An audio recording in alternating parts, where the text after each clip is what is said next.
سلام تقاطعتلتنا إذا channel كما يتخونوا تبوك تكونوا ناي وترو تمنيتنا يو لومون كم وترو عبيا قداس النزل لوم زيناتاتن مسوز خيد عميق تنتنان حزنا لكم كريمنا لنا نايلو مارستي بعلم درجة جميرنا كم وترو عب زوبانا بفلاي بوغن إثيوبيا أقداس تحستا كلو نايو إذا قد دايزدما مزه جهلو زولو كنتاتن نزغت النابيق خيد كم زخيلن ጽቡቕ ዝኾነ መብርሂ ከምኡ ድማ ዕምቆ ዘለዎ መረዳእታን ክህልወና ክሕግዘና እዩ ስለዚ ክሳብ መወዳእታ ምሳይ ምክትታል ከድልየኩም እዩ መንግስቲ ኢትዮጵያ ወይ እውን መንግስቲ ኣቢ ስርዓት ናይ ኣቢ ዝኽተሎ ዘሎን ዘጋጥሞ ዘሎ ብድሆን ካብ ኢትዮጵያውያን ክንርኢና ጆሃር መሓመድ ሓደ ኤክስፕሎሲቭ ዝኾነ ኢንተርቪው ገይሩሎ እቲ ሕቶ ግን ነዚ ክብል ካልኩሌትድ ዝኾነ ምንቅስቃስ እዩ እንታይ ስለ ዝሓሰበ እዩ እንታይ ድርኺ ስለ ዘሎ ወይ እውን من يدرخو كله يدرخو ويون من يصلو كله كم زغل ابي كويني خزغبر زلو نزي كنرينا بخال من قدد ما تمساسالي مدقعت نرلنا ابي احمد زغنع كل زي مزي ناب ايرترا غص زغبر زلو كل واحدنا كري خلنا نابي غص كوس دخل كنري كنفتنينا انصار بريزنت ساز زغنع فولو يزخونه مدقعت ون جميرو مالو نسون كرينا እንታይ ክበፅሑ ስለ ዝደለዩ ነዚ እውን ክርዮ ክንፈትኒና ስለዚ ዕምቆ ዘለዎ ሓበሬታ ክንርኢና ላይቭ ግበሩ ሰፖርት ግበሩ ክሳብ መወዳእታ ምሳይ ፅንሑ መጀመርያ ግን ተን ሓያላት ሃገራት እንታይ ይገብራ ኣለዋ ምክንያቱ ሓያላት ሃገራት ንሳትን ዝኸደዎ መንገዲ ንፍተዎ ንፅላዮ ዝለዓለ ፅልዋ ዘለዎ ንዓና ንስ እዩ ኣብ ዞባና ዘሎ ብምኻድ ናይቲ ዓለም ደረጃ ተሪኻዮ ጥራይ ክርዳእካ ዝኽእል let's start with this one first.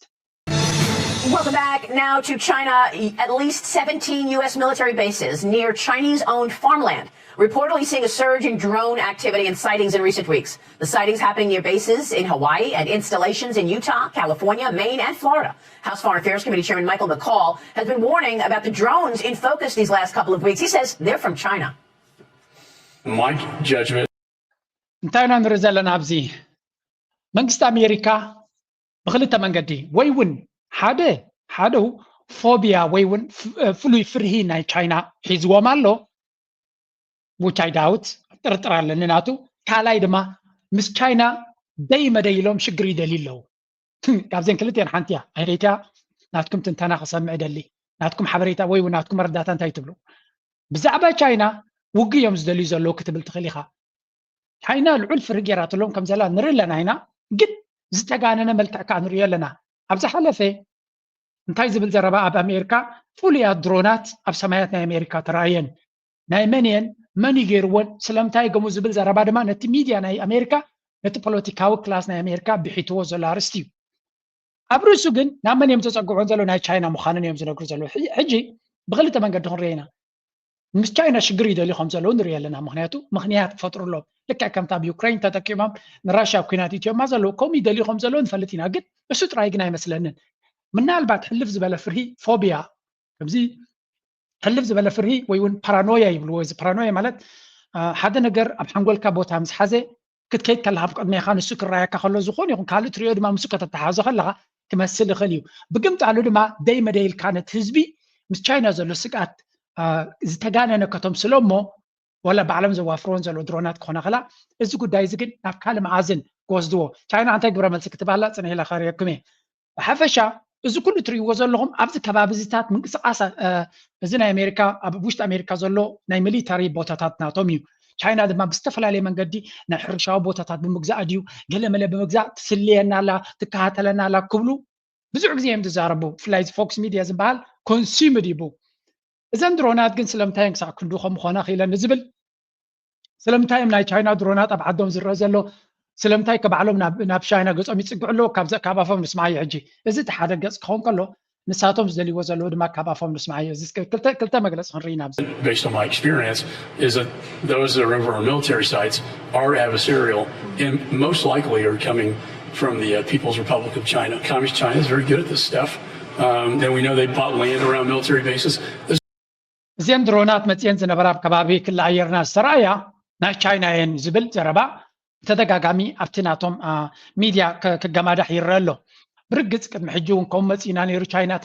تفتاتنا نازلا زبل زربالو حساب حجي بتشبوتنا تشاينا مخانز جلس نجار يلن أنا نعطي قمة أمريكا بعلم زجبروي نتزبي قال نجار كلام مدرو سلوز دليمبر تشاينا درونات ناتا أب كل عيرنا أمريكا تمتص على مخنيات كل كلني أب ኣብ ከባቢ ደሴት ናታ ኣብ ታይዋን ዘጋጥም ዘሎ መናውራ ናይ ኣሜሪካ መራኸብን ገለመለን ዝፍጠር ዘሎ ገዲፋ ድሮናታ ናብኡ ተምፃኣሉ ኩነታት ኣይደሎ ይመስለንን ግን በቲ ኮይኑ በቲ እንተሎ ኮይኑ ድማ ርቀት ስለ ዘለዎም ክንብል ንኽእል በዓላቶም ግን ክብልዎ ብዛዕባ እዚ ድሮንስ ክዛረቡ ከለዉ ዝንስማዮም እዚ እቲ ፖለቲካ ኩሉ ግዜ ናብ ቻይና ምፅጋዕ ስለምንታይ ከድሮናት ናቶም ወላ ንከምዚ ክጥርጥር ድሮን ናይ ቻይና ስለምንታይ ኣሜሪካ ይመፅእ ኣሎ ክዛረቡ ከለዉ ስምዕዎም እጅብዚ ስለምንታይ ባዕሎም ነቲ ሽግር ይፈጥርዎ ከም ዘለዉ ከዓ በዓላቶም ክዛረቡ Alabama Senator Tommy Tuberville was with me this week. He weighed in on this yesterday. Watch this. Are we buying drones still from DJI, a Chinese drone maker? ሓንቲ ሕቶ ስምዕዎ ንሓደ ፖለቲከኛ ናይ ኣሜሪካ ሴኔተር እዙ ስለምንታይ መንግስቲ ናይ ኣሜሪካ ስለምንታይ ድሮናት ናይ ቻይና ይገዝእ ኣሎ ቻይና ፀላይትና ክተጥቅዓና ትደሊ ከም ዘላ እናፈለጥና ምክንያቱ እቲ ድሮናት ፍሉይ ቴክኖሎጂ ገይሮም ክስልዩና እውን ስለ ዝኽእሉ ዝብል ፍርህ ስለ ዘለዎም ግን ቻይና መወዳድርቶም ምሳክ ዋጉን ገለ እናሓሰቡ ከለዉ እንታይ ኣለዎም ናይ ቻይና ድሮን መግዚእ ዝግዝእ ጉዳይ ስምዕዎም ፈትዮም ኣይኮኑ ዝገዝኡ ዘለዉ ስምዕዎ እጂ ፖለቲከኛ ናቶም We're buying drones from China. There's no doubt about that. I talked to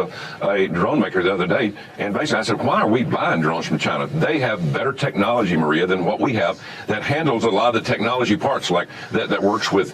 different type of materials, different type of plastics. They make them cheaper, but they make them better. Our technology is way behind, and I guess that's the reason we're buying them from them. But again, that's something else that needs to be discussed with armed services, both the House and the Senate. Join me now. ሰሜክመዶ እንታይ ኢልዋ ስለምንታይ ንገዝኦ ኣለና እቲ ድሮናት ናቶም ኣብ ዲፈንስ ናቶም እዩ ኣብቲ ምክልኻል ናቶም ድሮናት ይኹን ንካልእ ዝተፈላለየ ቴክኖሎጂ ናይ ቻይና ክንገዝእ ንግደ ዘለና ምስ ዝወዳደር ቴክኖሎጂ ስለዘይብልና ኣብዚ ዓዲ ኢልዋ ብከምዚ ቻይናውያን ብሕሱር ኣዝዩ ብሉፅ ንብረት ደፍርይዎ ዘሎ ኣብ ድሮናት ኣብኡ የለና ስለዚ ግድን ኢና ክንገዝእ ከምኡ ተወዳዳሪ በቲ ዋጋትን በቲ ኳሊቲትን ክንረክብ ስለዘይንኽእል ከይ ፈተና ካብ ቻይና ንገዝእ ኣለና መድሃኒት ናቶም ክንደይ ፐርሰንት ካብ 80 ክሳብ 90% እቲ መድሃኒት ኣብ ኣሜሪካ ዝጥቀምሉ ካብ ቻይና ከም ዝመፅእ ካብ ፖለቲከኛታት ናይ ኣሜሪካ ምፅልኩም ኣለኹ ኣብ ድሮን ከምኡ ኣብ ብዙሕ ነገራት ካብ ቻይና ዝምርኮስ ቁጠባ እዩ ዘለዎ ኣሜሪካ እዚ ኩሉ ተራራራራራዕ ዝብልዎ ዘለዉ ብኣፎም ቁጠባ ናቶም ብዘይ ናይ ቻይና ጠጠው ክብል ኣብዚያ ሕጂ ቁጠባ ናቶም ሙሉእ ብሙሉእ ብዘይ ቻይና ክቕፅል ኣይክእልን እዩ በንፃሩ ቻይና እንታይ ገብር ኣለዉ ኮምፕሊትሊ ኢንዲፐንደንት ካብ ቻይና ክኾኑ ካብ ኣሜሪካ ክኾኑ ኣብ ኣሜሪካ ዝምርኮስ ቴክኖሎጂ ኣብ ኣሜሪካ ዝምርኮስ ቁጠባ ክህልዎም ከምዘይህሉ ገይሮም ነዊሕ ዓመታት ሰሪሖም እዮም ስለዚ ኣብዚ እዋን እዚ ንግዲ ዳ ክክድሎም ዝኽእል እምበር ካብ ኣሜሪካ ትንኮ ዝተርፎም ዝነበረ እዚ ሰሚኮንዳክተርስ ወይ ቺፕስ ዝበሃል ንሱ ድማ እገዳ ገይሮምሎም ኣለዉ ኣሜሪካ እቲ እንኮ ካብ ኣሜሪካ ይኹን ካብ ምዕራባዊ ዓለም ዝደልይዎ ዝነበሩ ቴክኖሎጂ እገዳ ገይራትሎም ኣለ ኣሜሪካ ስለዚ እንታይ ገብርዎም ኣለዉ ንቻይና ሙሉእ ብሙሉእ ካብ ምዕራባዊ ዓለም ተነፂሎም ከም ዝምዕብሉን ከም ዝዓብዩን ይገብርዎም ኣለዉ ስለዚ ግድድዎም ዘለዉ ድማ ልክዕ ከም ራሻ ቻይና እውን ሙሉእ ሶቨሬኒቲ ወይ እውን ናታ ልኡላውነታ ዝሓለወ ዘድልያ ኩሉ በዓላ ብተፍርዮ መንገዲ ክኸውን ከም ዘለዎ በንፃሩ ኣሜሪካ ካብ ቻይና ትደልዮ ኣዝዩ ብዙሕ ነገር ከም ዘሎ ኢና ንርኢ ዘለና እዚ እቲ ሓደ ክኸውን ከሎ ንሳቶም ንቻይና ከምዚ ክገብሩላ ከለዉ ብግምጣሉ ኣሜሪካ ቻይና ከንታይ ይገብሩ ኣለዉ ምክንያቱ ስቕ ኢሎም ካክርይዎም ኣይክእሉን እዮም ሕጂ ገምጢልነ ናብቲ ናትና ክግምጥሎ ክፍትነ ኣብዚያ ካ ንመለስ ብክልተ መንገዲ ንራዮ ቻይና ከንታይ ፅበዮም ኣሎ እንታይ ይገብሩ ኣለዉ Our next story is from China. The Chinese economy is also under pressure, but President Xi Jinping is prioritizing his military. Despite China's economic struggles, he's pushing for nuclear dominance. New details have emerged about China's nuclear program. Beijing now has more than 600 operational nuclear warheads. Last year, China had 500 such warheads, so in 12 months, they've added 100, and they're not done yet. Beijing aims to have more than 1,000 warheads by 2030. Experts say this is the most dramatic military build-up since the Second World War. So what is driving China's nuclear? Our next report has the answer. In 2021, these Chinese were ramping up their nuclear capability, building at least silos. Dramatic transformation. Minimum deterrence is no longer. Okay, China እንታይ ይገብሩ ኣለዉ እዋኑ ናይ ንግዲ ክርፍስ ዝካየደሉ ዘሎ ብርቱዕ ውድድር ዝካየደሉ ዘሎ ግዜን መድረኽን ምዃኑ ተረዲዎም ኣሎ ብዙሕ ምርኣይ የድልዮም እዩ ራሻ ንራሻ እንታይ ይገብርዎ ኣለዉ ኩላቶም ተሓጋጊዞም 50 ዝኾነ ሃገራት ገለ መርፍእ ትህብ ገለ ኣርበጂ ትህብ ገለ ሚሳይል ትህብ ገለ ፀረ ሚሳይል ትህብ ገለ መድፍዕ ትህብ ገለ ገንዘብ ትህብ ኩላቶም ከባቢ 50 ሃገራት 30 ሃገራት ናይ ኔቶን ካልኦትን ተሓጋጊዞም ንዩክሬን ተጠቂሞም ንራሻ እንታይ ይገብርዎ ኣለዉ ቻይና ኣብ ቅድሚ ዓይኖም ዝርእይዎ ዘሎ ኩነታት እዩ ዝኾነ መተንፈሲ ራሻ ዝገበረቶ ድማ ብቐጥታ ብተዘዋወረን እገዳ እናውረዱ ንካልኦት ሃገራት ካብ ራሻ ንክንፀላ ዝገብርዎ ዘሎ ኩነታት ይርእይዎ ኣለዉ ንዓታቶም ፅባሕ ንጎ لومي صباح نقول ما بعبي انتهي تبينكم زلو يفلت له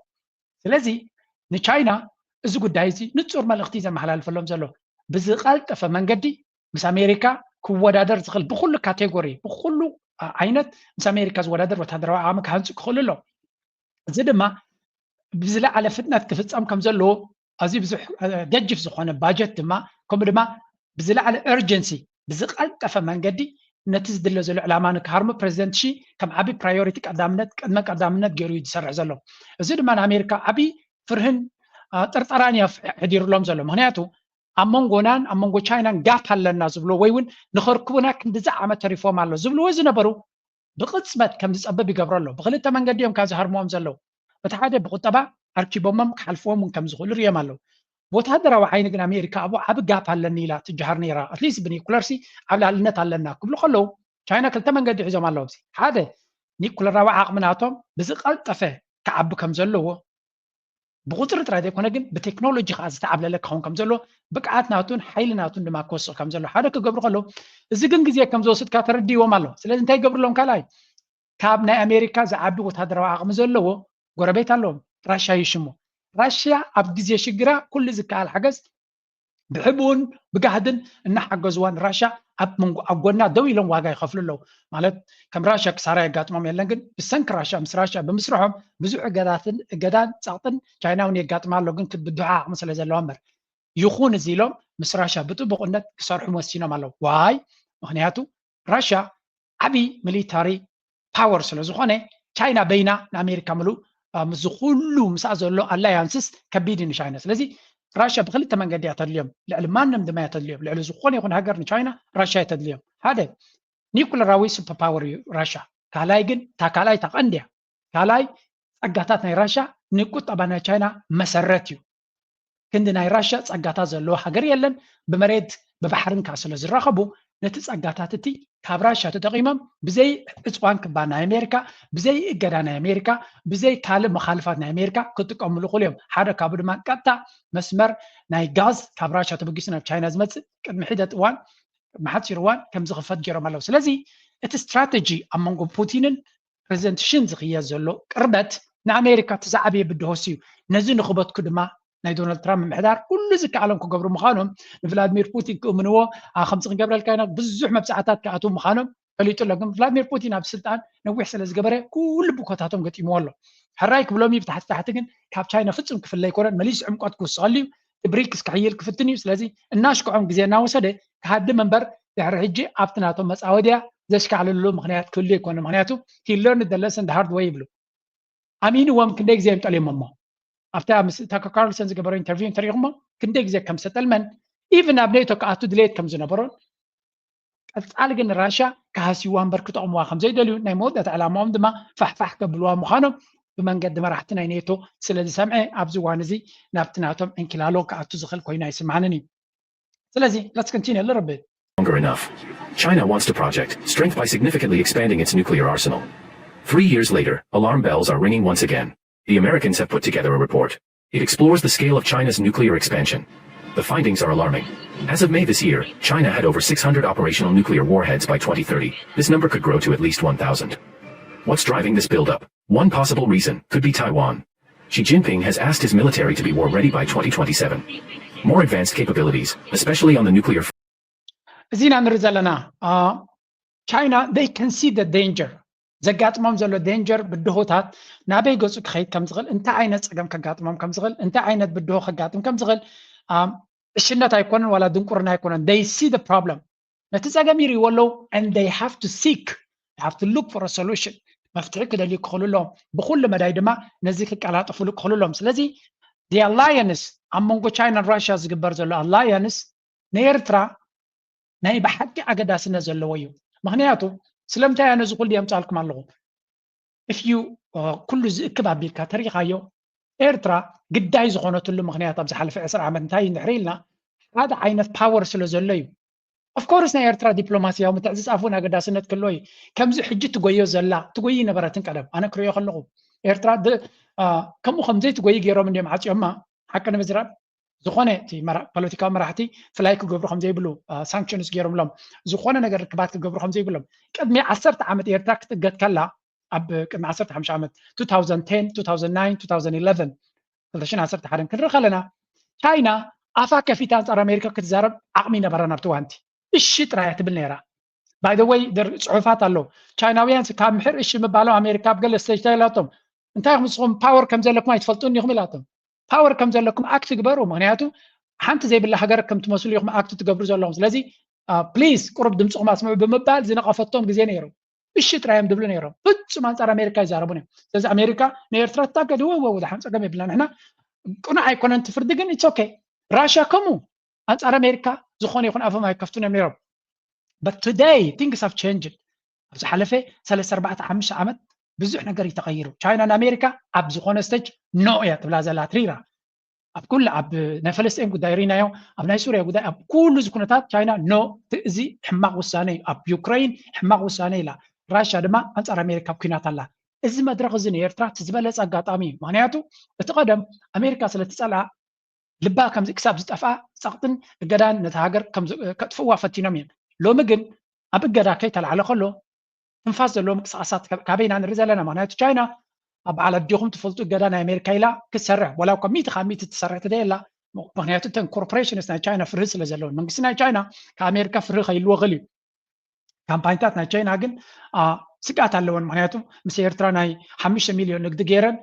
ናይ 2 ቢልዮን 3 ቢልዮን ንግዲ ምስ ኣሜሪካ ወይ ምስ ካልእ ዓለም ዘሎ ክዕፀወን ኣይደልያንን ስለዚ ንኤርትራ ኣቮይድ ክገብራየን ዝመርፃ ብሰንኪ እዚ ስቲል ኤርትራ ፀገም ኣለዋ ካብኡ ናብኡ ግን እቲ ዝነበረ ፀገም በዚ ሕጂ ዘሎ ብድሆታት ናይ ጂኦፖለቲካ እናተፈትሐ ይኸይድ ከም ዘሎ እናተሰግረ ይኸይድ ከም ዘሎን ነዚ ድማ ብዕምቆት ምርዳእን ኣስተባሂልካ ምኻድን ልዑል ኣገዳስነት ክህልዎ እዩ ማይ ላስት ኮልካ እቲ ናይ ቴክኖሎጂ ናይ ቢዝነስን ውድድር ናይ ወታደራዊ ናይ ቁጠባዊ ናይ ካልእ ውድድር ኣብ መንጎ ቻይናን ኣሜሪካን ዝግበር ዘሎ ኣልተርናቲቭ ቴክኖሎጂ ኣሜሪካ ኩሉ ቴክኖሎጂ እንተሓፅያትካ ወላ ሓንቲ ክትገብር ኣይትኽእልን ኢኻ ነፈርቲ ኩናት ነፈርቲ የብልካ ኣፅዋር የብልካ ትሕቲ ቅርፂ የብልካ ኩሉ ነገር ከም ዝርመስ ኢኻ ትገብር ቻይና ሎሚ ንናይ ኣሜሪካ ኣገዳ ቀይሕ ካርዲ ክትቦ ከላ ብሪክስ ቀይሕ ካርዲ ክቦ ከለዎ ግን ነቲ ዘድልየካ መሰረታዊ ቴክኖሎጂ ካብ ራሽያ ዲኻ ክትገዝእ ካብ ቻይና ዲኻ ክትገዝእ ካብ ካልእ ሃገራት ንክትገዝእ ፅቡቅ ዕድል እዩ ዝፈጥረልካ ስለዚ ኣሜሪካ ፀልያትካ ማለት ሂወትካ ተበላሽ ይኮነን ክኸውን ድሕሪ ሕጂ በዚ መቃን ክንሪኦ ከለና እቲ ኣሜሪካ ትኸዶን ትወዞን ዝነበረት ምርጫ ኣብዚ እዋን እዚ ንኤርትራ ካብቲ ቀደም ዝነበረ ዝሓሸ ዕድል ከጋጥማ ከም ዝኽእል ምግንዛብ የድሊ እዚ ኣብ መንጎ ኣሜሪካን ቻይናን ዘሎ ክኸውን ከሎ ናብ ኤሮጳ ንስገር ናብ ኤሮጳ ዘለኹም ፕሊዝ ሊስን ቱ ዲስ ዋን ቢካዝ ዲስ ኢዝ ጎይንግ ቱ ሚን አ ሎት ብዙሕ ትርጉም ክህልዎ እዩ እዚ ሕጂ ንሪኦ ዘለና listen seriously wrong with Germany's economy. Growth has stalled, there's a big hole in the public budget, and some of the country's most iconic companies are cutting jobs. No one in charge can agree on what to do. So, what happened? To find out, we need to go back to an era where everything ኤሮጳ ዘለኻ you need to be careful እዛ ሓበሬታ ዝበካ ዘሎ ክልተ ዓይነት መጠንቀቕታ እዩ ዘለን ብዛዕባ ክሪፕቶን መጠንቀቕታ ክህልወኒ ድሓር ብፍላይ ግን ብቁጠባ ኣብ ኤሮጳ ንዘለኻ ዓብ መጠንቀቕታ እዩ ናይ ጀርመን ቁጠባ ብዘይ ቃል ዓለም ሕቁ ክስበር ከም ዝኽእል ብዙሕ ዓይነት ኣላርሚንግ ዘሰንብድ ሪፖርት ሲድወፅእ ዘሎ ኣነ ጎረቤት ናይ ጀርመን እየ ዘለኹ ጀርመን ሕማቅ ከጋጥማ ኣይደልን እየ ዋይ ኣሽሓት ህዝብና ስለ ዘላው እሱ ጥራይ ግን ኣይኮነን ናይ ጀርመን ቁጠባ ንኩሉ ኤሮጳ ክፅይቕ እዩ ኤሮጳ ብምፅያቑ ንሕና ንኸስበስ ነገር የለን ትርፊ ክሳራ ብዙሕ ህዝብና ኣብ ኤሮጳ ስለ ዘሎ ናይ ሕማቕ ንኤሮጳ ዝምነ ሰብ ኣይኮንኩን ኣነ ስለዘይምነ ብትምኒት ኣይኮንከን ኣብ ዓለም ትነብር ብኩንነት ኢኻ ትነብር ቁጠባ ናይ ጀርመን ሲሪየስሊ ትራብል ከም ዘለዎ ክልተ ሪፖርት ክበኩም እየ and this should give you but a warning ክበኩም ክኽእል ኣለዎ ምክንያቱ ብቐሊሉ ክፍወስ ዝኽእል ዝመስለኩም ሰባት ኣለዎ ይውን ክላ ጀርመን ደኣሞ ይፈልጡ እንዲዮም ሓንጎል ኣለዎም ገለገለ ዝብሉ ኣለዉ ኣብ ፋንታዚ ዝነብሩ my friends እዚ ኩነታት እዚ it cannot be ካብዚ ንላዕሊ ሲሪየስ ክኸውን ኣይክእልን እዚ ጉዳይ ስምዕዎም ሕጂ ክልተ ሪፖርት ክበኩም እየ ኣክቹዋሊ ሰለስተ ክበኩም እየ ዶናልድ ትራምፕ ድማ መሊሱ ሕቋም ክሰብሮም ስለ ዝፍትን ዘሎ economy is collapsing before our eyes. In addition to the no confidence vote in the German government that took place earlier this week, the country's economic turmoil can no longer be ignored. This week, Bloomberg writes, quote, Germany is collapsing and approaching the point, pay attention, the point of no return. ኣብዚ እዋን እዚ ቁጠባ ናይ ጀርመን ይርመስ ከም ዘሎ ፀላእቲ ኤሮጳ ወይ እውን ናይ ቻይና ሚድያ ወይ ናይ ራሽያ ሚድያ ኣይኮነን ዝዛረብ ዘሎ ምዕራባዊ ሚድያ እዩ ብግልፂ ዝዛረብ ዘሎ and this is ሓንቲ ንብዙሕ ሰብ ዘሰንበደት ኣርቲክል ወፂኣ ነይራ ድማ ብሉምበርግ እያ ናይ ጀርመን ቁጠባ is facing slowdown and እንታይ ኢሎም ኣለዉ ናይ ቁጠባ ናይ ጀርመን ይወድቕ ኣሎ and getting to a place of no return ዝኸዶ ዘሎ ድማ ተመሊሱ ንድሕሪት ክምለስ ኣሎ ኣብ ዘይክእል ደረጃ በፂሕ ኣሎ which means ፖሊሲ ብምቕያር እውን ንድሕሪት ክመልስዎ ከም ዘይክእሉ በፂሕ ኣሎ እቲ ጉዳይ ብዙሕ ዳይሜንሽን ዘለዎ ስለ ዝኾነ ኣብ ሓፂር ግዜ ሓደ ጥዑይ መርሕነት የብላ እንቲ ሃገር ኣብ ዝዋን እዚ እቲ ዝርከቡ መንግስቲ ድማ ፈሪሱ ኣሎ ስለዚ ፖሊሲ ጌርካ ስትራቴጂ ጌርካ ክትጓየሉ ዝግባእካ ኣብ ከምኡ ክሰርሕ ዝኽእል መንግስቲ የብላ ቢግ ትራብል ኣብ ልዕሊኡ ድማ እቲ ቁጠባ ኣጋጢምዎ ዘሎ ግዝያዊ ፀገም ኣይኮነን ሳይክሊካል ንግዚኡ ኩናት ስለ ዘሎ ገለ ኣይኮነን ስትራክቸራል ፕሮብለም እዩ ዘለዋ ነዊሕ ዓመታት ስራሕ ዘድልየዩ ክዕረ እንተኮይኑ እዩ ከማንሱ ብካልእ ዘራርባ ተን ክልተ መቶራት ናይ ኤውሮጳ ዝበሃላ ፈረንሳይን ጀርመንን መንግስቲ የብለንን ወይ መንግስተን ጥዑይ የለን ብህዝቢ ተቐባልነት የብሉን ኣብ ልዕሊኡ ድማ ዓብይ ቁጠባዊ ትራብል ወይ ከዓ ነውፅእ ኣጋጢምዋን ኣሎ ውጥቀት ኣጋጢምዋን ኣሎ ካብኡ ንክወፃ ድማ ብቐሊሉ ክወፅኦ ይኽእላ እየን ዝብል ግምት እውን የለን ዎች ኣውት ኣበይ ኣለኻ እዚ ጉዳይ እዚ ምናልባት ሎሚ ኣይርዳእካን እዩ ዘሎ ሎሚ ከየትንክፈና ይኽእል እዩ እዚ ጉዳይ እዚ ግን ምስ ግዜ ዓብ ፅልዋ ክገብር እዩ በዓል ግሪክ ትበሃል ሃገር ሃብታም ኤውሮጳዊት ሃገር እያ ነይራ ክሳብ 2008 ሰብ ናብ ግሪክ ፅቡቅ ይነብር ነይሩ ብጣዕሚ ካብ ካልኦት ኤውሮጳ ዝፈልዮ ይነበሩ ቱዴይ ግሪክ ማለት ኣንቆልቆይሉ ህዝቢ ጠፍዩ እቲ ሃገር ትቁጠባ ቢዮንድ ሪፔር ክፅገነሉ ኣብ ዘይክእል ደረጃ ይበፅሑ ተርዲኹምሎም ካብ ሕጂ ንድሓር ግሪክ ተመሊሱ ብዙሕ ፖሊሲታት ቀይሮም ግን ስቲል እቲ ትራብል ክኸይድ ኣይከኣልን ሴም ዕጫ ንኤውሮጳ ክፅበያ ከም ዝኽእል ድማ ምግማት የድሊ ስለዚ እዚ ነገር እዛ ኣስተብዒልና ንኽይዶ ብክልቲኡ ክንሪኦ ኢና እቲ ፖሊሲ ከዓ ኣብዚ ንኣብነት ጀርመናውያን ዝብልዎ ዘሎ ናይ ጀርመን ሪፖርት መንስማዕዮ እቲ ፀገም ሕጂ ዝተበገሰ ከም ዘይኮነ እዮም ዝዛረቡ ዘለዉ Stable. An era where Germany was considered Europe's economic powerhouse. We need to revisit Germany under Angela Merkel. During her 16 years in office, economic growth was steady, unemployment came way down, and exports rose. And yet, her decisions are now being blamed for some of Germany's gravest economic problems. We're going to unpack this by looking at four major aspects of Merkelnomics. Energy. ሕጂ እቲ ናይ ጀርመን ብሓደ ነጥቢ ወይ እውን ብሓደ ጉድለት ወይ እውን ብሓደ ፀገም ከም ዘይኮነ እዩ ዝንገር ዘሎ 4 ነጥብታት እዩ ነቲ ቁጠባ ናይ ጀርመን ሓሲብዎ ዘሎ ኣክቹሊ ሓምሸይቱ እውን ኣላ ኣብዚ ኣይጠቐስዋን ኣለዉ ቁፅሪ ሓደ ኤነርጂ ሓደ ፖሊሲታት ንቁጠባ ናይ ጀርመን ኣብ ዝሓለፈ 20 ዓመት ፍሉይ ቁጠባ ዝገበረቶ ሓንቲ መራሒት እያ ሽማ ኣንጀላ መርከል ትበሃል ከባቢ 15 ክሳብ 20 ዓመት ኣብ ስልጣን ፀኒሓ ትኾን እያ ተርዲኹምሎ ንቁጠባ ናይ ጀርመን ትራንስፎርም ዝገበረት ሱፐር ፓወር ዝገበረት ንሰያ ትበሃል ቅድሚያ ዝነበረ ገርሃ ሾርደር እውን ንፍዑ ነይሩ ነቲ ዝምድና ምስ ራሽያ ንስዩ ጀሚርዎ ነይሩ ግን እዚኣ ድማ ብዝለዓለ ቀፂላቶ እሳ ተኸተሎ ዝነበረት ፖሊሲ ስትራቴጂ ናታ እንታይ ዝብል እዚ ቁጠባ እዚ ክሓዊ እንድሕሪ ኮይኑ ተወዳዳሪ ኣብ ዓለም ክኸውን እንተኮይኑ ብርትዓዊ ዋጋ ፀዓት ምሃብ ብኤፊሽንት ወይ ከዓ ብፅፉፍ መንገዲ ክረክብ ክኽእል ኣለዎ እዚ ድማ ምስ ራሽያ ዘለና ዝምድና ዕንቆት ክህልዎ ክኽእል ኣሎ ብምባል ነዳዲ ወይ እውን ጋዝ ካብ ራሽያ ብፅፉፍ መንገዲ ከም ዝመፅእ እሞ ነቲ ሞቶር ናይ ነዳዲ ናይ ጀርመን ራን ከም ዘብሎ እዚ ድማ ሓደ ተወዳዳሪ ኢንዱስትሪ ኣብ ዓለም ከም ዝኸውን ፋብሪካታት ናታ ድማ ከም ሕሱም ንዓለምና ዶሚኔት እናገበረ ኣብ ዓለም ዝበለፀ ፕሮዳክትስ and services ካብ ጀርመን እናመፀ ናይ ጀርመን ብራንድ ዝብል ሰማይ ጠቀስ ኮይኑ ነይሩ ግን እዚኣ ጥራይ ግን ኣይኮንታ ፖሊሲ ብግምጣሉ ድማ እንታይ ኢላ ጽቡቕ ዝኾነ ነዳዲ ካብ ራሽያ ንዓመታት ክቕፅል ዝኽእል ዲል ገይሮም ስለ ዝነበሩ ብመስኖ ዝመፅእ ፓይፕላይን ስለ ዘለዎም እንታይ ገይራ ኣብ ጃፓን ናይ ኒውክለር ክራይስ ፀገም ስለ ዘጋጠመ ኩሉ ኒውክለራዊ ፀዓት ናትና ንእለዮ ብምባል ኣልያቶ ኒውክለር ኤነርጂ ክሳብ 25% ናይቲ ሃገር ዝነበረ ኒውክለር ሓደጋ ስለ ዝኾነ ኩሉ ንዕፀዎ ብምባል ናይ ከሰል ዓፅያቶ ናይ ኒውክለር ኤነርጂ ዓፅያቶ እዚ ኩሉ እናኸደ እታ ቦምባ ምስ ዩክሬን ምስ ተተኮሰት ኣሜሪካ ኤግዛክትሊ ኣብ መንጎ ራሽያን ጀርመንን ዘሎ ዕምቆት ናይ ንግድን ንመፃኢ ምስ ረኣይዎ ንሳቶም ድማ ነዳዲ ክሸጡ ምስ ጀመሩ ነታ ናይ ራሽያ መስመር በቲኾማ ማለት እዩ ጀርመን ድማ ልክዕ ከምዚ ጎማ ኣብ መንጎ ፅርግያ ዝነፈሰ እሞ ጎማ ዘይብልካ ሰብ ተሸሺልካ ጠጠው ከምኣ ኮይና ኣላ ጀርመን እቲ ዝገደደ ክፋል ድማ ካብዚ ኩነታት እዚ ከውፃእ ዝኽእል ጥዑይ መርሕነት ስለ ዘይረኸበት ድማ እዩ ካልእ ፓብሊክ ስፔንዲንግ ብሰንኪ ናይ 2008 ዘጋጠመ ክሳራት ክራይሲስ ኣብ ኤውሮጳ ብፍላይ በዓል ግሪክ ጣልያን ስፔን ፍራንስ ዝሃረመ ጀርመን ተሪር ዝኾነ ሕጊ ኣንገላ መርከል ኣታትያ እቲ ሕጊ እቲ ድማ እንታይ ዝብል ፓብሊክ ስፔንዲንግ ኣብ ናይ መንግስቲ ኢንቨስትመንትታት ገለመለ ጠጠው ክብል ኣለዎ ኢላ ታስዋይ ኣብ ጀርመን ተኸይድካ ኢንተርኔት ናቶም ብጣዕሚ ሕማቕ እዩ ምክንያቱ ኣብቲ ዲጂታል ኢኮኖሚ ኢንቨስት ኣይገበሩን ታስዋይ ናይ ቴክኖሎጂ ካምፓኒ የብሎምን ንዝኹሉ ፈጠራውነት ናይ ጀርመን ናይ ቴክኖሎጂ ካምፓኒ የለን ተርዲኹም ኣለኹም እቲ ናይ ጀርመን ርእሲ መን ይጥቀመሉ ኣሎ በዓል ጉግል በዓል ፌስቡክ ናይ ኣሜሪካ ቴክኖሎጂ ካምፓኒስ ዓበይቲ ቤዝ ኣለውማው ኣማዞን ገለመለ ዝኾነ ናይ ቴክኖሎጂ ካምፓኒ ክምዕብል ኣይከኣልን ምክንያቱ ኢንተርኔት ይኹን ዲጂታል ኢኮኖሚ ኢንቨስትመንት ስለ ዘይገበሩ ኣብቲ ዲጂታላይዜሽን ዝበሃል ጀርመን ደቂሱ ከላ ሓሊፎ መኻይን ናቱ ትካር ኢንዱስትሪ ኣብ ዲጂታላይዜሽን ስለ ዘይማዕበለ ሓፂን ክኸይድ ዝኽእል ግን ቴክኖሎጂ ብዙሕ ዘይብሉ ስለ ዝኾነ እቲ ካር ኢንዱስትሪ ናቶም እናተረመሰ መፅዩ ቻይና ድማ ሎሚ ዶሚኔት ጌራቶ ናበይ ከም ዝኸይድ ኣይፍለጥን እዩ ስለዚ ሳልሳይ ማይግሬሽን መዓ ስደተኛታት ኣንገላ መርከል ተቐቢላ ብፍላይ ካብ ሱርያ ክሳብ ሚልዮን ዝኸውን ሰብ ኣምፅያ ንሱ ዝፈጠሮ ነውፂ ድማ ነዚ ራይት ዊንግ የማናይ ክንፊ ዝበሃል ናብ ፖለቲካ ከም ዝመልፅን ነቲ መንግስቲ ድማ ኣብ መንጎ እቲ ህዝቢ ድማ ዓብይ ጋብ ከም ዝፍጠር ገይሩ ኣብ መወዳእታ ድማ ብሕሱር ጋዝ ናይ ቻይና ተወሲዱ ብሕሱር ጋዝ ናይ ራሽያ ዝስራሕ ዝነበረ ንብረት ናይ ጀርመን ኣበይ ዝሽየጥ ነይሩ ብዓብዩ ኣብ ቻይና ዝሽየጥ ነይሩ ቻይና ድማ እታ ዝበለፀት ነይራ ንእሽተይ ንስማዓያ ድሕሪኡ ከሰጋግረኩም እየ ብፅቡቅ ዝበለክበኩም ስለ ዘለኹ እያ public spending, migration, and trade with China. Let's start with a policy that's currently haunting her the most. Germany's dependence on Russian gas.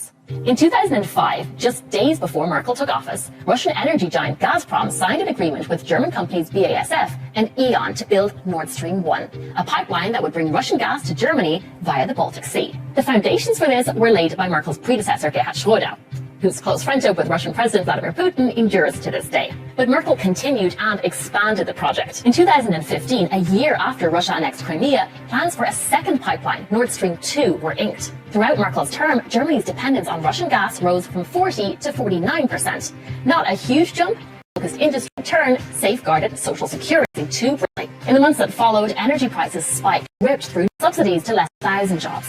And all over the country, smaller, family-owned companies from bakeries to glassmakers have... Another, makers and BASF has cut well over 2,000 jobs in Germany and expanded in China. Companies with subsidies... ሓንቲ ክነግረኩም እቲ ናይ መወዳእታ ኣጋጢሙ ዘሎ እቲ ፖሊሲ ናይ ጀርመን ኣብ ኤነርጂ ዝምልከት ዓንዲ ሕቆና እቲ ኢንዱስትሪ ስለ ዝሰበሮ ካምፓኒታት ብብዝሒ ሰራሕተኛታት ይሰጓ ከም ዘለዋን ብዝገደደ ኣብ 2025 ድማ ወላትን ዝበለፀ ካምፓኒታት ዝበሃላ ዝነበራ ሰራሕተኛታትን ክሰጓ ምዃነን እዩ ዝንገር ዘሎ ስለዚ ዎች ዓውት ኣብ ጀርመን ዘለኻ ጀርመን ሕማቕ ማለት ድማ ኤውሮጳ ብምሉእ ሓደጋ ይፅበዮ ከም ዘሎ ምግንዛብን ኣስተውዒልካ ምኻድን ከድሊ እዩ ስለዚ እዚ ነቲ ሕማቕ ተወሰኸታ ድማ ዶናልድ ትራምፕ እንታይ ገብረ ማለት ነው Donald Trump is threatening the European Union with tariffs if member countries don't buy more American oil and gas. In a Truth Social post, Trump saying if the EU does not make up its deficit with the United States, quote, it's tariffs all the way. Joining us now is Will Kennedy, Bloomberg Senior Executive Editor for Energy. ዶናልድ ትራምፕ ድማ ነታ ዘላታ ተወሰኸታ ከም ዝበሃል ዶናልድ ትራምፕ ድማ ተቕብል ኣቢሉ ናይ ኣሜሪካ ጌምስ ናይ ብሓቂ ዘገርም እዩ ነዳድናትና እንተ ዘይገዚኹም ክስሕንዋ ኢኹም ይብሎም ኣለዉ ካብኡ ከዮም ዝገዝኡ ዘለዉ ካብ ራሽያ ብሕሱር ዝገዝዎ ዝነበሩ 4% ዋጋ ተወሲኹ ብመራኽቢ መፆም ቴኤልጂ ዝበሃል ሊኩፋይድ ናቹራል ጋዝ ዝብልዎ ምስ መፆም ንዑ ገዚኦም ካብ ኣሜሪካ ይንቀሳቐሱ ኣለዉ ካብቲ ዝገዝዎ ዘለዉ ንላዕሊ ክውስኹ ድማ ዶናልድ ትራምፕ ካባና እንተ ዘይገዚኹም ታሪፍ ክፅበየኩም ይብሎም ኣለዉ ነታ ዘላታ ልክዕ ነታ ቁስሊ መሊሶም ከም ትረክስን ከም ትጨፋለቕን እዩ ዝገብራ ዘሎ ዶናልድ ትራምፕ ድማ ስለዚ ናይ ኤውሮጳ ቃንዛ እናበኣሰን እናገደደን ክኸይድ ከም ዝኽእል ጥራይና ንርኢ ዘለና እዚ ናይ ኤውሮጳ ክኾን ከሎ ሕጂ ናብ ካልእ ርእሲ ክሰግር እየ ኣም ዋች ኣውት እዚ ጉዳይ እዚ ገለገለኹም ከምዚ ፅልኣት ናይ ኤውሮጳ ዝመስሎም ሰባት ኣለዉ ኣም ሶሪ ኣብ ኤውሮጳ እየ ዝቕመጥ ኣነ ንባዕለይ ናይ ኤውሮጳ ሕማቕ ንጆርጆ ፐርሰናሊ ዘርብሖ ነገር የብሉን ኣገይን ጥንቃቐ ግን ከድልየካ እዩ እቲ ኩነታት ከምቲ ንሕና ንምንዮ ዘይኮነ ከምቲ ኩንነት እዩ ኣናዘር ሜይቢ ጉድ ኒውስ ኣብ ዝስምዑ On to some news from Russia now. This story is about what's being called a major medical breakthrough. According to reports, Russia has developed a cancer vaccine. You heard that right. You heard that right. And what's more, Russia plans a rollout as soon as early 2025. Also, according to the Russian Health Ministry, the vaccine will be distributed free of cost. ካልእ ብዛዕባ ብናልባት እዚ ዘረባ እዚ ንብዙሕ ሰብ እውን ከም ብስራት ኮይኑ ክስምዖ ይኽእል ኸውን እዩ ብስራት እውን እዩ ራሽያ ናይ ካንሰር ክታበት ረኺባ ከም ዘላ እዩ ዝንገር ዘሎ ቫክሲን ናይ ካንሰር ረኺባ ከም ዘላ እዚ ድማ ልዑል ኣገዳስነት ዘለዎ እዩ ምክንያቱ ሓደ ካብቲ ንዓለም ሞኖፖሊ ወይ እውን ኣብ ኣሜሪካ 4 ኣለዋ ቢግ ፋርማ ዝበሃል 4 ድን 5 ዝኾነ ካምፓኒታት ኣለዋ እዚ ናይ ኮቪድ ጉዳይ ድማ እቲ ክታበት ኣበይ ተረኺቡ ኣብ ኣሜሪካ ክልተ ካምፓኒታት እየን ዝያደ በሊዕንኦ ፋይዘር ዝበሃል ካምፓኒን ሞዴርና ዝበሃል ድሕሪ ድማ ጆንሰን ጆንሰን ዝበሃል ስለዚ እቲ ሕማም ከመይ ኢሉ ኢንጂነር ከም ዝኾነ ኩሉ ኣብ ግዜ ኮቪድ ሪና ነርና ኣብ መወዳእታ እዚ ካንሰር ዝበሃል ሕማም ክሳብ 100 ቢልዮን ዓመታዊ ኣታዊ ዘለዎ ሕማም ምዃኑ ክትርድዩ ኣለኩም ኣነ ኣብ ናይ ፋርማ ካምፓኒ ስለ ዝሰርሕ ዝነበርኩ ገለ ካብተን ብዙሕ መክሰብ ካብዚ ሕማም ዘለወን ክልተ ዓበይቲ ካምፓኒታት ናይ ስዊስ ኣለዋ ኣብቲ ቶፕ 10 ናይ ፋርማሲውቲካል ካምፓኒ ዘለዋ ቭላድሚር ፑቲን ድማ ነቲ ጌም ተረድይዎ ኣሎ ምዕራባዊ ዓለም ንብዙሕ ነገራት ዶሚኔት ገይርዎ ከም ዘሎ ኣነ ካንሰር ሓደ ካንሰር ክሳብ 200 ዓይነት ካንሰር እዩ ዘሎ ኤግዛክትሊ ናዮም ዝብሉ ዘለዉ በዚ ኮይኑ በቲ ግን ክታበት ክርከቡ ኣይክእል ዝብል እምነት የብለይ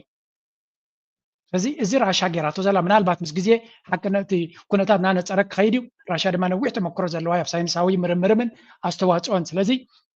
እዚ ጉዳይ እዚ ክታበት ናይ ቫክሲን ረኺቦም ናይ ካንሰር ረኺቦም ጥራይ ዘይኮነስ ብጥርሑ ንህዝባ ክትቦ ምዃና ልክዕ ከም ካልእ ክታበታት ክኸውን ከም ዝኾነ ኣብ 2025 ድማ ኣብ ዕዳጋ ክወርድ ከም ዝኾነ እዩ ዝንገር ዘሎ ገለገለ ሕማማት ናይ ካንሰር ክነግረኩም ብማይት ኣሽሓት እዩ ዝትመን ዋጋ ናቱ ብፍላይ ተን ዓበይቲ ናይ ፋርማ ካምፓኒ ትበሃል ሆፍማን ላሮሽ ዝበሃላ ናይ ስዊስ እቲ ናተን መድሃኒት ኣዝዩ ክቡር እዩ ዳርጋ ኢንሹራንስ ተዘይኮይኑ ግለሰብ ክኸፍሎ እውን ኣይክእልን እዩ ከምዚ ዓይነት ክታበት ተመፅኡ ድማ ዓብ ኣስተዋፅኦ ክህልዎ እዩ ብርግፅ እዚ ኩነታት እዚ ኣብ ኖርማል ግዜ ከቢድ እዩ ነይሩ ኣብዚ እዋን እዚ ግን ራሻ ውግእ ስለ ዘላ ክኽልክላ ዝኽእል ሓይሊ የለን ኣብ ቻይና እውን ከምኡ ካልእ ነቲ ካንሰር ክሕው ዝኽእል መሰረታዊ ካብቲ ናይ መንግስቲ ባእታታት ይመፅእ ከም ዘለዎን ምክንያቱ እቲ መንግስቲ ንህዝቢ ከጥዕዳ እምበር መክሰብ ክገብር ስለ ዘይሰርሕ ዘሎ ኣብ ኣሜሪካ ግን እቲ ሕክምና ዝበሃል ኣካል ናይ ቢዝነስ ስለ ዝኾነ ምስተወለደ ሰብ ብክታበት ጌርካ ዲኻ ገለ ጌርካ ሕማማት ተሰጋግረሉ ሽዑ ነቲ ሕማማት ከም ትፍውስ ዘለካ ጌርካ ንሓዋሩ መክሰብ እናገበርካ ትኸይድ እዚ ሲስተም እዚ ድማ እዩ እቲ ጥዕና ናይ ኣሜሪካ ንኣብነት ኣሜሪካ ዝሃብተም ሃገር ከሎ ብዓይኒ ጥዕና ግን ዝኸፈ ጥዕና ዘለዎ ካብተን ምዕቡላት ሃገራት እዩ ዝበሃል እዚ ከዓ ሕማቃ ስለ ዝኾኑ ወይ ገለ ይኮኑ እንታይ ባይ ዲዛይን እዩ ደይመደ ኢልካ ዝተገብረ ምዃኑን ኣብ ዘበነ ዶናልድ ትራምፕ RFK ኣብ ስልጣን ዝመፀሉ ዘሎ ምናልባት ብዙሕ ሓቅታት ክገሃዱ ከም ዝኽእሉ እዩ ዝንገር ዘሎ እንተዘይቀትሎ እሞ በዚ ኮይኑ በቲ ቭላድሚር ፑቲን ሓደ ኣገዳሲ ሓበሬታ ወይ እውን መፍትሒ ምፅኢ ኣሎ ነዚ እውን ፅቡቅ ጌርና ምስትውዓል ከድልየና እዩ ፅቡቅ ጌርና ክንሪዮ ይግባእ ካብታ ኣርስቲ ከይወፃኹ ሓንሳብ ናብ ቁጠባ ክንሰግር ኢና ድሕሪኡ ነፍሲ ወከፍ ሰብ ኣብዚ ቻነል እዚ ንሪዮ ኣገዳሲ ሓበሬታ ክርየ ካብኡ ናብ ካልእ ናንሰግር ኢና Bitcoin arms race may be heating up. As talks of the U.S. Strategic Bitcoin Reserve intensify, rumors swirl that the United Arab Emirates have already amassed 300,000 Bitcoin, which would put them as global leaders ahead of the United States. Plus, Bitwise CIO says the implementation of a U.S. Strategic Reserve would rocket the Bitcoin price upwards of $500,000 per coin in 2025. But would a U.S. stockpile of Bitcoin, which would put them as global leaders ahead of the already amassed ብተደጋጋሚ ኣብዚ እዋን እዚ ንሰምዖ ዘለና ናይ ክሪፕቶ ኒውስ ብፍላይ ብቢትኮይን ዝዕብለል ዜናታት ቀፃሊ ሓድሽ ነገር ነቲ ሎንግ ተርም ትራጀክቶሪ ወይ ናይ ነዊሕ መደብ ናይቲ ኣድላይነት ወይ እውን ተደላይነት ናይ ክሪፕቶ ብፍላይ ናይ ቢትኮይን ንላዕሊ ዘደይብ ዓበይቲ ነጥብታት ንርኢ ኣለና ሓደ ዘረባ ብድሕሪ መጋረጃ ዝግበር ዘሎ ብሕቡእ ዝግበር ዘሎ ዝበሃል ዘሎ ሃገራት ቢትኮይን ኣብ ምግዛእ ይቀዳደማ ከም ዘለዋን ምክንያቱ ዶናልድ ትራምፕ ንኣሜሪካ ንቢትኮይን ከም ስትራቴጂክ ሪዘርቭ ኣሰት ክጥቀመሉ ከም ዝኾነ ይንገር ስለ ዘሎ ሃገራት ዓረብ ድማ ገንዘብ ስለ ዘለወን ኣሜሪካ ቀዲምካ ምግባር ድማ ስርሖም ስለ ዝኾነ ድሮ ከባቢ 300 ቢትኮይን ብሕቡእ ኢማራት ገዚኣ ከም ዘላ እዩ ዝንገር ዘሎ ናይ ስዑድያ ፋንድ ድማ ምስ ግዜ ክንሰምዖ ኢና ናይ ቀጠር ከምኡ ንነዊሕ ይጥምቱ ከም ዘለዉ እዩ ዝንገር ስለዚ ብሕቡእ ይገዝዎ ኣለዉ ባይ ዘ ወይ ነዛ ቪድዮ ክገብር ከለኹ ቢትኮይን ካብ 107 ናብ 94 ናብ 93 እውን ወሪዳ ነይራ ንብዙሕ ሰብ ድማ ንመጀመርያ ኣብ ክሪፕቶ ዝኣተወ ናይ መጀመርያ መሰንበዲ ኮሬክሽን ይበሃል እዚ መሰንበዲ ጉዳይ ክኸውን ይኽእል እዩ ስቴይ ፎከስድ ኣይትሰንብዱ ከምዚ ዕድል ከጋጥም ከሎ ናይ ትገዝእሉ እቶም ላዕሊ ከሎ ዋ ሕጂ ዳ ከይዱ እንዲ ትብሉ ዝነበርኩም ኮሬክሽን ኣጋጢሙ ኣሎ ምክንያቱ ኩሉ ግዜ ክዝክርዋ ዘለኩም ኣብ ክሪፕቶ እዚኣ ነገር እያ ኣብ ክሪፕቶ ክዝክርዋ ዘለኩም ቁፅሪ ሓደ ቅድሚ 15 ዓመት ዜሮ ከም ዝነበረ ቢትኮይን ኣብ 2010 ዜሮ እዩ ነይሩ ዋጋ ናቱ ካብ ዜሮ ናብ 94,000 ናብ 100,000 ደይቡ ከም ዘሎ ስለዚ ግዜ ሃብዎ ንግዜ ኮንኩም ትሪኢ ዘለኩም ሎንግ ተርም ራዩ እቲ ፎርካስት እቲ ቁጠባ ናበይ ገፁ ይኸይድ ኣሎ ንስኻ ድማ ነብስኻ በይ ፖዚሽን ትገብራ ናይ ኣብዚ ሓፂር ግዜ ዝግበር እንታይ እዮም ዝብልዎ ኖይዝ እዮም ዝብልዎ ጫውጫው ኣይትስማዕ ሎንግ ተርም ፐርስፔክቲቭ ኢኻ ክትርኢ ዘለካ ፖሊሲ ደረጃ ዶናልድ ትራምፕ ይመፅእ ኣሎ እዚ ሕጂ ለንቀዳ ኣጋጢሙ ዘሎ ቅልውላው ወይ እውን ምውራድ ናይ ዋጋ ናይ ኣሜሪካ Central Federal Reserve ዝገበሮ ኩነታት እዩ ስምዑ ኣብዚ discourage me because what Chairman Powell was saying is they don't have the authority now to own Bitcoin. I want to give it to them. I want our federal government to have a strategic Bitcoin reserve. that can help back the US dollar as the world reserve currency, and then serve as a long-term savings account, thereby offsetting our national debt, which is over $36 trillion now. So my proposal would have the US purchase through other assets it already owns, 200,000 Bitcoin a year for 5 years for a total of $1 million, hold it for at least 20 years. And at the numbers that we project. انتهينا نريد لنا بحفشة أمريكا ولا قد فدرال ريزيرف جيرمي باول زبهال أبتي زقبرو كونفرنس بيتكوين كنجز فقادي بلان انتبله يس لو مفقادي بالكانجن بايتونا أمريكا إزيا حجة ريوات أناكم سنيترنا أمريكا نسا هذا بيل ويون هذا ندفنا حقا قريبا لا أبتي دونالد ترامب دما نابزي نابتي بايتو قريبو تقبلنا ترغيبو أمريكا نتي بيتكوين زبهال استراتيجيك ريزيرف قبرو مخانان السنتو خين دما نتي لونج تيرم برسبكتيف تدلاينت ናይ ቢትኮይን ዓብ ለውጢ ክገብረሉ እዛ ቪድዮ እዚኣ 100,000 ከሎ ዝተገበረት እያ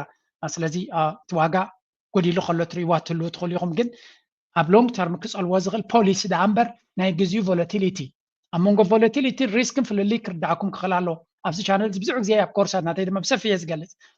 ቮላቲሊቲ ወይ ወለቕ ዘለቕ ናይ ግዜኡ እዩ እቲ ሪስክ ዝበሃል ግን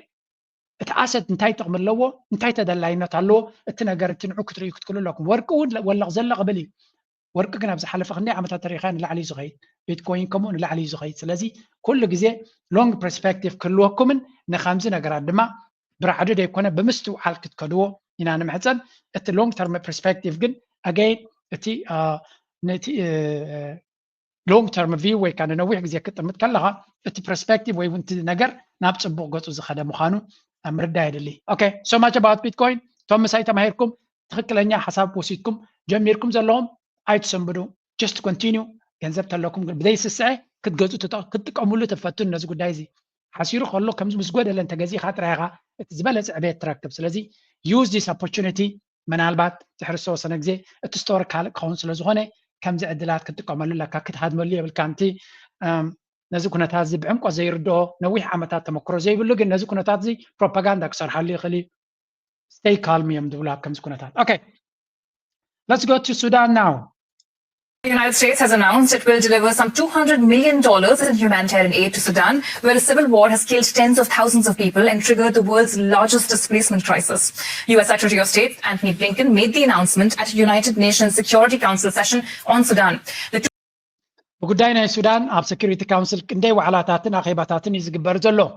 ትሕቶ ጉዳይ ናይ ሱዳን ብቐሊሉ ክፍታሕ ዝኽእል ኣይኮነን ኣሜሪካ ሕጂ እውን 200 ሚልዮን ኤይድ ይብሉ ኣለዉ ብሚልዮናት ክሳብ ሕጂ ክንደይ ሂበሎ ትብላ ክሳብ 2 ቢልዮን ሂበሎ እያ ትብል ዘላ ንሪኣ ዘለና ሱዳን ግን ትሕመስ እያ ዘላ እዚ ቁፅሪ እዚ ካበይ ዝመፅእ ናበይ ዝኸይድ ኣይርዳእንን እዩ 2 ቢልዮን ክብሉ ከሎ ኣሜሪካ I don't know እቲ ኣነ 2 ቢልዮን ሓገዝ ኣብ ሱዳን ሰብ ይሳቐ ከም ዘሎ ኢና ንሪኦ ኣብዚ ቪድዮ እውን የርእይዎ እዮም ብሓፈሻ ኣብቲ ሴኩሪቲ ካውንስል ዝተፈላለየ ኣጀንዳ ስለ ዘሎ ዝኾነ ነገር ምንቅስቃስ ክግበር ኣይተኻለን በዚ ኮይኑ በቲ ኣሜሪካ ትደፍእ ኣላ ገለ ነገር ምትእትታው ክገብሩ እቲ ኩነታት ናይ ሱዳን ድማ ናይ ብሓቂ ኣተሓሳሰቡ ኮይኑ ኣሎ ስምዑዎም ኣብዚ $200 million package is in addition to over $2 billion the U.S. has sent to Sudan since April 2023 when fighting broke out between the Sudanese army and the Rapid Support Force. For more, I'm joined now by Shayna Lewis, Sudan specialist from PEMA, and she is currently in New York City for the special UNSC meeting on Sudan. So, ኣብዚ ጉዳይ እዚ ንሪኦ ዘለና ጉዳይ ናይ ሱዳን ኣብ መጋበያታት ናይ ዓለም ይዝረብ ኣሎ እቲ ሽግር ናይቲ ህዝቢ ኣመና ገኒኑን ኣኽፊኡ ከም ዘሎን ኣብዚ ሓፂር እዋን ድማ ዝኾነ ይኹን መፍትሒ ከም ዘይግበር ዘሎን ምናልባት ከም ንእሽተይ ተስፋ ክቁፀር ዝኽእል ሓቅነት ግን ዘይብሉ እዚኣ ጉዳይ እዚኣ እያ ክትከውን ትኽእል ማይ ፒፕል ነዛ ቪድዮ ትሪኡ ዘለኹም ብዛዕባ ሱዳን ዘይፈልጥ ኤርትራዊ የለን ወይ ዘይሰምዐ ሰብ የለን ኣብ ስደት ኣለኻ ድማ ብቐጥታ ወይ እውን ተዘዋዋሪ ሱዳን ሪኢኻ ኣለኻ ክንደይ ግዜ ጌርካ ብዘይገድስ ግን ሱዳን ሪኢኻ ኣለኻ ብፍላይ እዚ ኣብ ናተይ ዕድመ ዘለኻ ሱዳን ኣዝዩ ጥዑይ ሃገር ዝነበረ ማለት ፍሉይ ብሉፅ ፖለቲካ ነይርዋ ይብለኩም ግን ጥዑይ ሰላም ዘለዎ ሃገር እዩ ነይሩ ሎሚ ሱዳን ፅንፅዋ እዩ ኮይኑ ዘሎ ንሓዋሩ ክዕረድ ኣይዕረን ድማ ኣይፍለጥን እዩ ኩሉ እዚ ኸ ዲሞክራሲ ክረኽቡ ንዲሞክራሲ ንደሊ ኣለና ተባሂሉ ዝተኸደ ጉዕዞ እዩ ልክዕ ከም ኣብ የመን ንሪኦ ዘለና ልክዕ ከም ኣብ ሊብያ ንሪኦ ዘለና ሕጂ ድማ ኣብ ሱርያ ንሪኦ ዘለና ክንደይ ኤግዛምፕል ክንደይ ኣብነት ኢና ንደሊ እዚ ብደገ ድመፅእ ዲሞክራሲ ክንበካ ኢና ኢሎም ምዕራባውያን ዝገብርዎ ኣብ ዘይትወፁ ዓዘቕቲ ከም ዝእትወካ ህዝቢ ኤርትራ ድማ ሓድነት ክኣትርር ንጓናዕ ዕድል ኣይትሃብ مسارح أجندة أنا كارو تايتخون تيالا بواناتي نغطس لابزي حانت مبتع الله حقنا تلوا دما من هالبعد تزبط طغمة غليا. And take action to protect civilians in Sudan. And Shayna, you've called for those who are financing and benefiting from the conflict to be held account through sanctions. Now, reportedly, the United Arab Emirates, it has pledged this evening not to provide weapons to paramilitaries. What kind of impact will that have to what's happening on the ground? أبتو على كبر كله إمارات UAE تايلا لا بحلالو دحرجي مبتعات يلا حكنا تعلو دي حسو ولا ساكت زرباي I don't know دحرجي نتي حميت نتي أف سودان زلو حيلتات أسوار كتب كم زي كونت قالات يلا يزبها زلو جن زغالزي كنت حلوة تخل دي ولا شمكا جست نتاقي بعد دسن مبالي كونز غلس كذي أسمع. Frankly, the assurances of the United Arab Emirates that they are not providing weapons to the rapid support forces are very thin. We have the evidence compiled by the UN's own panel of experts that shows that the United Arab Emirates have been funneling weapons into Western Sudan, into كم تبلغ زلا أزيت من البات بقى قوون زخلنبر بخول زخانة جبت له إمارات أسوار تب كم زلا الجون تطوق تبلغ زبل جم كم زي اللي بحفشاجن تتبقى سوق عصبون تغني بتكون تهدجن أقاليل كويكا الناس كرز خل كم زي كنا ناي إمارات تبقى سلمة بتعمي حما مخانو ويوم زنقر زلهم حجي نابتنا يزوبانا قداي كاتيه ناي السودان إن شاء الله أملاخ سلام يورد لهم السودان بحق زحزني نايلومي أقدر صار السنتين ኢትዮጵያ የባህር በር ለማግኘት የምትሄድበት ርቀትን የሚቃወሙ ጸረ ኢትዮጵያ አቋም ያላቸው አካላት ናቸው ሲሉ ኡስታዝ ጀማል በሽር ተናገሩ። በኢትዮጵያ ጥቅሞች ዙሪያም በአረብኛ ቋንቋ በመታገል የሚታወቀው ጋዜጠኛ ጀማል በሽር ሁሉም ኢትዮጵያዊ የባህር በር ባለቤትነት ላይ መትጋት አስፈላጊ ስለመሆኑ አንስቷል። አንዱ አለምናን ተጨማሪውን ይዟል። ኢትዮጵያ ለሺህ ዓመታት የባህር ስለዚህ እንታይም ዝገብር ዘለው ብጉዳይ ኣፍደገ ባሕሪ ዓብይ ፕሮፓጋንዳ እዚ ኣፍደገ ናይ ባሕሪ ዝብልዎ ዘለው ድማ ኣብዚ ዋን እዚ ድሕርቲ ናይ ሶማልያ ጉዳይ ናብ ኤርትራ ዝፀዓቐ እዩ። ናብ ኤርትራ ዝፀዓቐ ምዃኑ እዛ ዘረባ እዚኣ ጥራይ ኣይኮነትን ብዛዕባ ጉዳይ ናይ ባሕሪ ደይ ምዝራባ ኢትዮጵያ ፀላእቲ ኢትዮጵያ ከምኡ ስለ ዝደልዮ እምበረይ ኢትዮጵያ ኣፍደገ ባሕሪ ስለ ዘየድልያ ኣይኮነን ብምባል ሰፊሕ ዝኾነ ፕሮፓጋንዳ ጀሚሮም ኣለዉ። ናብ ኤርትራ ዘቕንዐ ምዃኑ ግን ብምንታይ ትፈልጥ ናብ ፕሬዚደንት ኢሳያስ ዘቕንዐ ጎስጓስ እውን ስለ ዘለዎም ናይ ባህር ናይ ጆሃር መሐመድ ጽንሕ ኢላ ከረየኩም እየ ጉዳይ ናቶም ግን ቅድም ኤርትራ ዘሎ ክንርኢ ጉዳይ ናይ ኢትዮጵያ ጽንሕ ኢላ ክንርኢ ኢና ስምዕዎም እጂ ዝተፈላለየ ኪላታት ናምፅኡ ነቲ ጉዳይ ናብ ኤርትራ ከልግቡ እዮም ዝፍትኑ ዘለው ስምዕዎም እቲ ፕሮፓጋንዳ ናቶም ኣብ መወዳእታ ዕላማ ደይመ ደይልካ ነቲ ህዝቢ ዝንቡ ሓበሬታ ምሃብ ትውልድ የማይበልጥ ጊዜን ብቻ አሳልፋለች። የዓለም የኮሙኒኬሽንም ማዕከል ነው ባህር። ስለዚህ አንድ ሀገር የባህር እድል አክሰስ አለው የለውም። ኢትዮጵያ ወደብ የማስፈለጉ ነገር ምንም ሳይታለም የተፈታ ምንም ጥያቄ የለውም። ወደብ አስፈላጊነት የቆየ ነው። ምክንያቱም ኢትዮጵያ የህዝቧ ቁጥር ይጨምራል፣ ምርት ወደ ኢትዮጵያ የሚመጣ ቱሪስትም ግን አስፈላጊነት ያሳይነት አቅም ዛሬ ብቻ ሳይሆን ትላንትም የነበረ ነው ብለዋል። በኢትዮጵያ መብት ጉዳዮች በአረብኛ ቋንቋ በመታገል የሚታወቁት ኡስታዝ ጀማል በሽር ሕጂ እንታይ ንርኢ ኣለና ኣገለገለ ሰፊሕ ዝኾነ ፕሮፓጋንዳ ገይሮም ከም ዘለውን ኢትዮጵያ ሓንቲ ነገር ትጥቀመሎም ኣብዚ ቪድዮ እዚ ከነምፃልኩም ከለና ንኣብነት ናይዚ ሰብ እዚ ብዙሕ ግዜ ብዛዕባ ኣፍደገ ባሕሪ ግብፃውያን ዝብልዎ ካልኦት ዓረብ ዝብልዎ ናምፀ ኣብ ዩቱብ ብዙሕ ዝሰርሕ ሰብ እዩ። መንግስቲ ኢትዮጵያ ግን ነቶም ተራ ዩቱበርስ ከምዚ ኣነ ጆርጆ ዝገብሮ ዘለኹ ወይ ካልእ ሶሎ ሚድያ ዝገብሮ ዲ ካልእ ዝገብሮ ንሕና ምስ መንግስቲ ኤርትራ ዘለና ርክብ ቀጥታዊ ርክብ ኣይኮነን ማለት ንሃገርና ስለ ንፈቱ ንገብሮ እምበር መንግስቲ ኤርትራ ኣዚዝና ወይ ኤቭሪባዲ ኖውስ ዳስ መንግስቲ ኤርትራ ዝኸፍለ ሰብ የለን ኣነ ዝፈልጦ የለን መንግስቲ ኤርትራ ምናልባት ንኤርቲቪ እዩ ክኸፍል ዝኽእል እምበር ወይ እውን ካብ ኤርትራ ዝመፁ እዝን እንትን ክብል ኣይክልኒ ዘይፈልጦ ክዛረብ ስለ ዘይክእል ኣብ ደገ ዘሎ ግን መንግስቲ ኤርትራ ዝኸፍሎ ዘሎ ዩቱብ ኣሎ እንተበሉኻ ፅላለ ጥራይ ክብሎ ዝኽእላኒ መንግስቲ ኤርትራ ኣብ ውሽጡ ዘሎ ጉዳያቱ ዝኣክል ባጀት ከማን ብክንደይ ኢካ ንግርካ እናሓወስካዮ ኣይኮነን ዩቱብ ኣብ ደገ ዘሎ ክሕግዝ ኣብ ኢትዮጵያ ግን ከምኡ ይኮነን። እቶም ዩቱበራት ኣብዚ ነምፃልኩም ዘለና መንግስቲ ኤርትራ መንግስቲ ኢትዮጵያ ብቐጥታ ዝከታተሎም ሰባት እዮም። ሓደ ካብኦም እዚ እዩ። ኣብቲ ሃገራዊ ቴሌቭዥን ፀዊዖም ብዛዕባ ኣጀንዳ ናይ ባሕሪ የዘራርቡ ኣለዉ። ስለዚ እዚኦም ሰባት እዚኣቶም መንግስቲ ዝደልዮም ዝዛረቡ ክንብለኩም ከለና ዜሮ ካብ ዜሮ ተበጊስና ኣይኮነን። بقاطع منجستي زكاتلو من أبناء public نايت ناي منجستي channelات ويك تلفزيونات مدبرات مسيون كومنت زقبريا سلازي بس منجستي بقربات يسرحوا مخانو من نقراكم زعلنا أي هوت منجستي إرترا دما كم زعلت practices كجمر مغنياتو منجستي بزي حزب سبيع ترجم يبلو ميديا دما قداسنة الله سلازي منجستي إرتراون نتوم عبد الجزلو ولا نخلعتهم تدي تبعها نتوم بقرب أمس منجستي كسر حزقولو أب إير تي في ناموسو دمتهم كبولو زغول من قدك الجبر خلالو. Now I'm not saying that نبع جورجيا كقدم ما لو قال that's not the point. قال سبعة بدقة زلوجن أبتي إير تي في كومنت خبروا له زغلو أدلات كفتر لهم خلاله معناته ناتهم فلورسون نتي إير تي في نخريوه أجد سنة كل وصل زغل زك على رستيجن هجي سمعوا تايب الذي ساكن داي بحيمانوتن بقال ناقبرو نتي أجندة يجوز جسوله خمسة لو. درام نجرام كله كف كالوت بوقته من الباتم كنجزات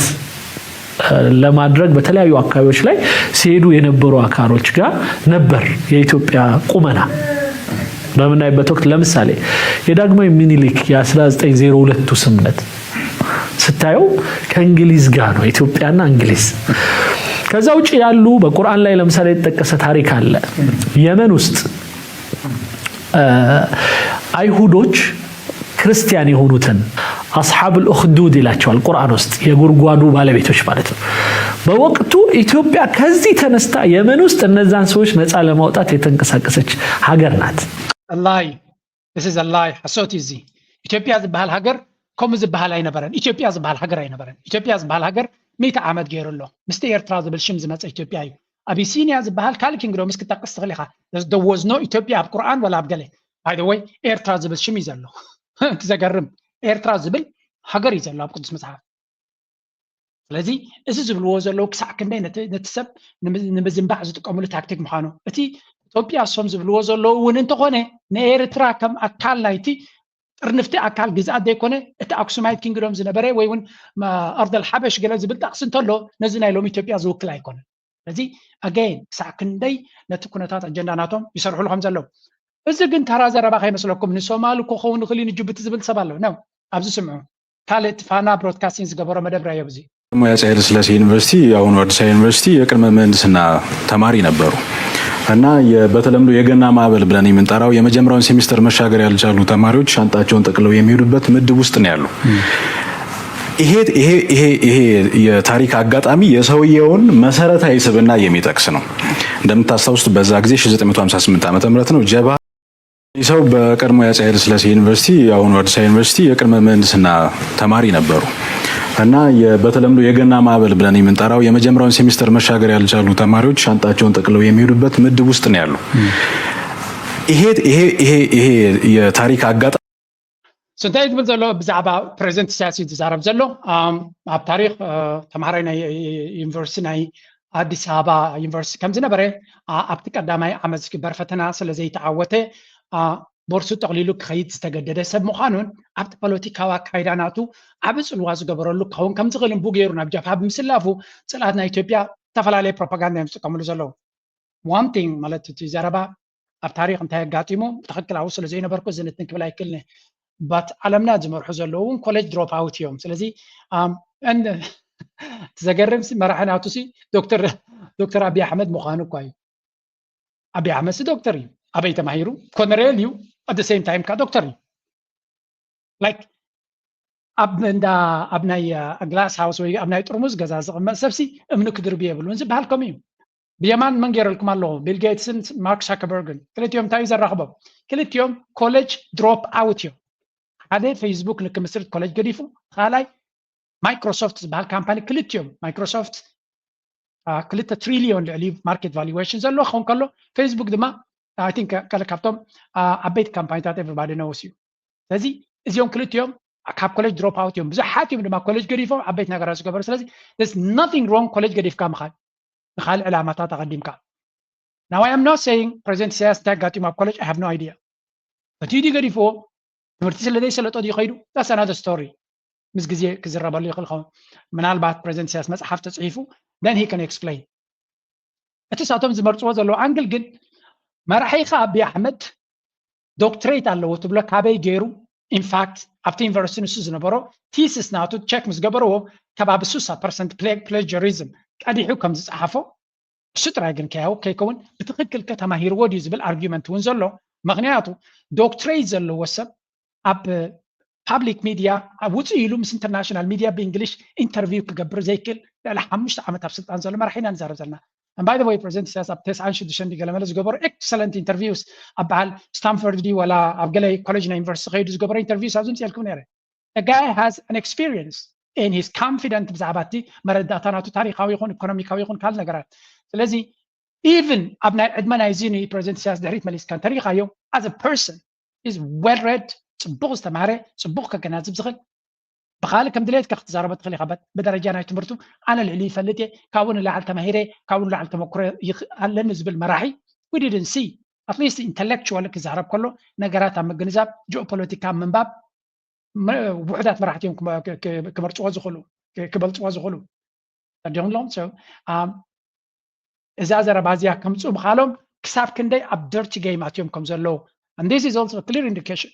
تي ميديا أنا أبدي مريض وصل لهم سيرترا كسب كندي campaign and again strategy رايو exactly نا present سيزغن عيد مكعتي أبي إرتراوين قال يكون زخا كم strategy يم حزام مزلو تمي جركا regime change قبل خلو ني present سياس نملاي زقبر وصل له تكتيك مخانو من البعض أبي أحمد بشير على سات آرين تتباهلو بشير على سات نملايو نعوياك عند تملكات زي قداي زي أكتر دوزلوا بشير على سات أبعدو حتى يقوم زواجوز نبريم على يومه if he had any brain أبعدو كل تسلست عينت أتوق وجلي زلوا so the situation ناي بشار الأسد زيادة نوعية سكات كفترة لزقبا and I think كف سكات تبقى سكون كم زغليب تين تايب لوزي gas lighting بلو نتنعوس معزلو insecurity نابكالوت أو source كجبري فتنالهم again إذا تجبروا وزلوا أجلي رسح بوليتيكاين عن رزالنا but again كنت أقول لكم كلامنا أنا ناتي علامة زخونة يخون نقع كابيتوبيا زمز نحدنا تزبير تراك فلالية بلو زيادة رايتها أبزي channel زي كنصار حالا نخل بإثيوبيا زمز سناي نجر كله كم زي كلكم فلت كلامنا historically تاريخاوي مرداتا نعمتات كي كتكسب لو مقربان طريقة كابيتوبيا كم تزغل سناي نجر كم زي اللي قلت لكم نهزبير فرح اليوم لا يفلتونيهم عدل ترخيبهم كنا حجي كنديك 3-4 جزيرينا يلنا اجري ما بيجي ونسيك خو اب وش تعدم زل اثيوبيا عقبه حتى تسلام زي هابو يرترا خيدهم بحر خانات اموت سلام كبخات حسب زلغه كسع كندي بهامن عشان خاطر يكون لك زغل كن من تايا بيرترا بوليتيكا فلا يلك ጉዳይናትካ ከም ሱዳን ካብ ሱዳን ዝገደደ ከጋጥመካ ካብ ሶማሊያ ዝገደደ ካብ የመን ዝገደደ ካብ ሊብያ ዝገደደ ምክንያቱ ዓለም ሙሉ ولا ون حماق كل عالم ملوش ترداد فدريشن ون زت حاسة هجرنا نزارب زلنا أديهم لهم فدريشن إيرترا تدلي نبرتين even نعود عيسى إيرترا ناتنا نبرت هاي لهم كسب لهم زبون قط زلوا سباتنا نرد زلنا لازم watch out زيهم كقبرو خازو خلوك على رأسي أنت تي أمل لساناتهم تي جايبناتهم تترديها أبني بسخيخة فوكس قبر زلك you have no power من إيرترا أنت استراتيجي لو أنصار إثيوبيا على رأسي زبيرترا بفلا يدوماتهم أب ميديا زلنا أبحدناتنا حزبنا زيارة خنصرح كلالنا أبزوان زي ولا غزلغن مبتتانن زخون يكون استواصل كل ويبلون and this doesn't mean إذا مالتك سكات الله يرترا فر الله مالتك يكون يرترا مهلاوا أيكونن لومي أبصورة خلاهم بغلط سماعة طويلة ترجمون لو لومي أبحوس السلام يا زلا حردما سراويتنا تا latestly battle tested you سراويتنا يرترا زي أكنا غروكم سبوك يركم كتستوعبوا له سراويتنا يرترا أب أفريقيا كابزلو كسب حجي ناي عوض تراك ريكورد زلوا سراويت زلوا يرترا let me repeat this again أبزي أنت نعرف مغنى سراويت ناي يرترا كسب حجي بأفريقيا ناي زي تسعر تاريخ زلوا سراويت له ناي يرترايو again and again ناس عردوا يلو زلوا سراويت زلوا أجريا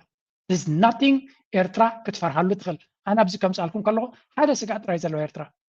ناي يرترا تسمعني جزية كي يخسرونا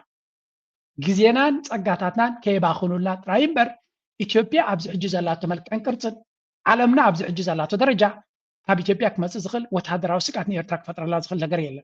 the moment they try something زخونا نجار أبي يرتر تفتينو أراد كيلو بوتوك خون كم زي كون فليت له كفلت خلاله واي إيه هذا إثيوبيا بز إحنا قالوا ني إثيوبيا كدمي إيرترا كفرساس دل جبس بحال الله قبل تواديد تبزلو سلازي بمنقد فانون بمنقد خالن جيرو بلا قفنا إيرترا أبي أحمد هكرسي كسنا مخانو إزي كل سب كتأمامنا اللي زغلنا بيه سلازي نبوليتيكا وهالكي عجوجوك بالخليو وين ريلي أبي بزح حدا جنيا من قدك خيط دياليو إيرترا أب سلسة شدش شوعات شمنت مدرخات زتفتنة كساب حجرما زي تسعره تراك ريكورد وين تاريخ زلو سراويت زلو لذي إيرترا بناي أبي بزلو حلو حكايدا زلو أو وش دما تقام زلو سكات كسم هايكلني that's another story أنا ترى يكون كنز بلا زلو أمس سمعوا ጀመርኩት እንዲመታ አይደለም እኛ ከአማራ ጋር ከትግሬ ጋር ከሶማሌ ጋር ያሉን ሊኖት ጠቅላይ ሚኒስትር አብይ ወደ ስልጣን እንደመጡ ብዙ በጎ ነገሮች በንግግርም በተግባርም አየን ከዛ በኋላ ደግሞ በፍጥነት ወደ ግጭት የተገባበት ነው በትግራይ ክልል ነበር የመጀመሪያው ከዛ በኋላ አማራም ኦሮሚያም ክልል ግጭቶች ቀጠሉ ረሃብ አለ የተገባበት ነው በትግራይ ክልል ነበር የመጀመሪያው ከዛ በኋላ አማራም ኦሮሚያም ክልል ግጭቶች ቀጠሉ ረሃብ አለ የኑሮ ውድነቱ እጅግ በጣም እየተባባሰ ነው የመጣው የቱ ጋር ነው ኢትዮጵያ መስመሯን ስታው ወደዚህ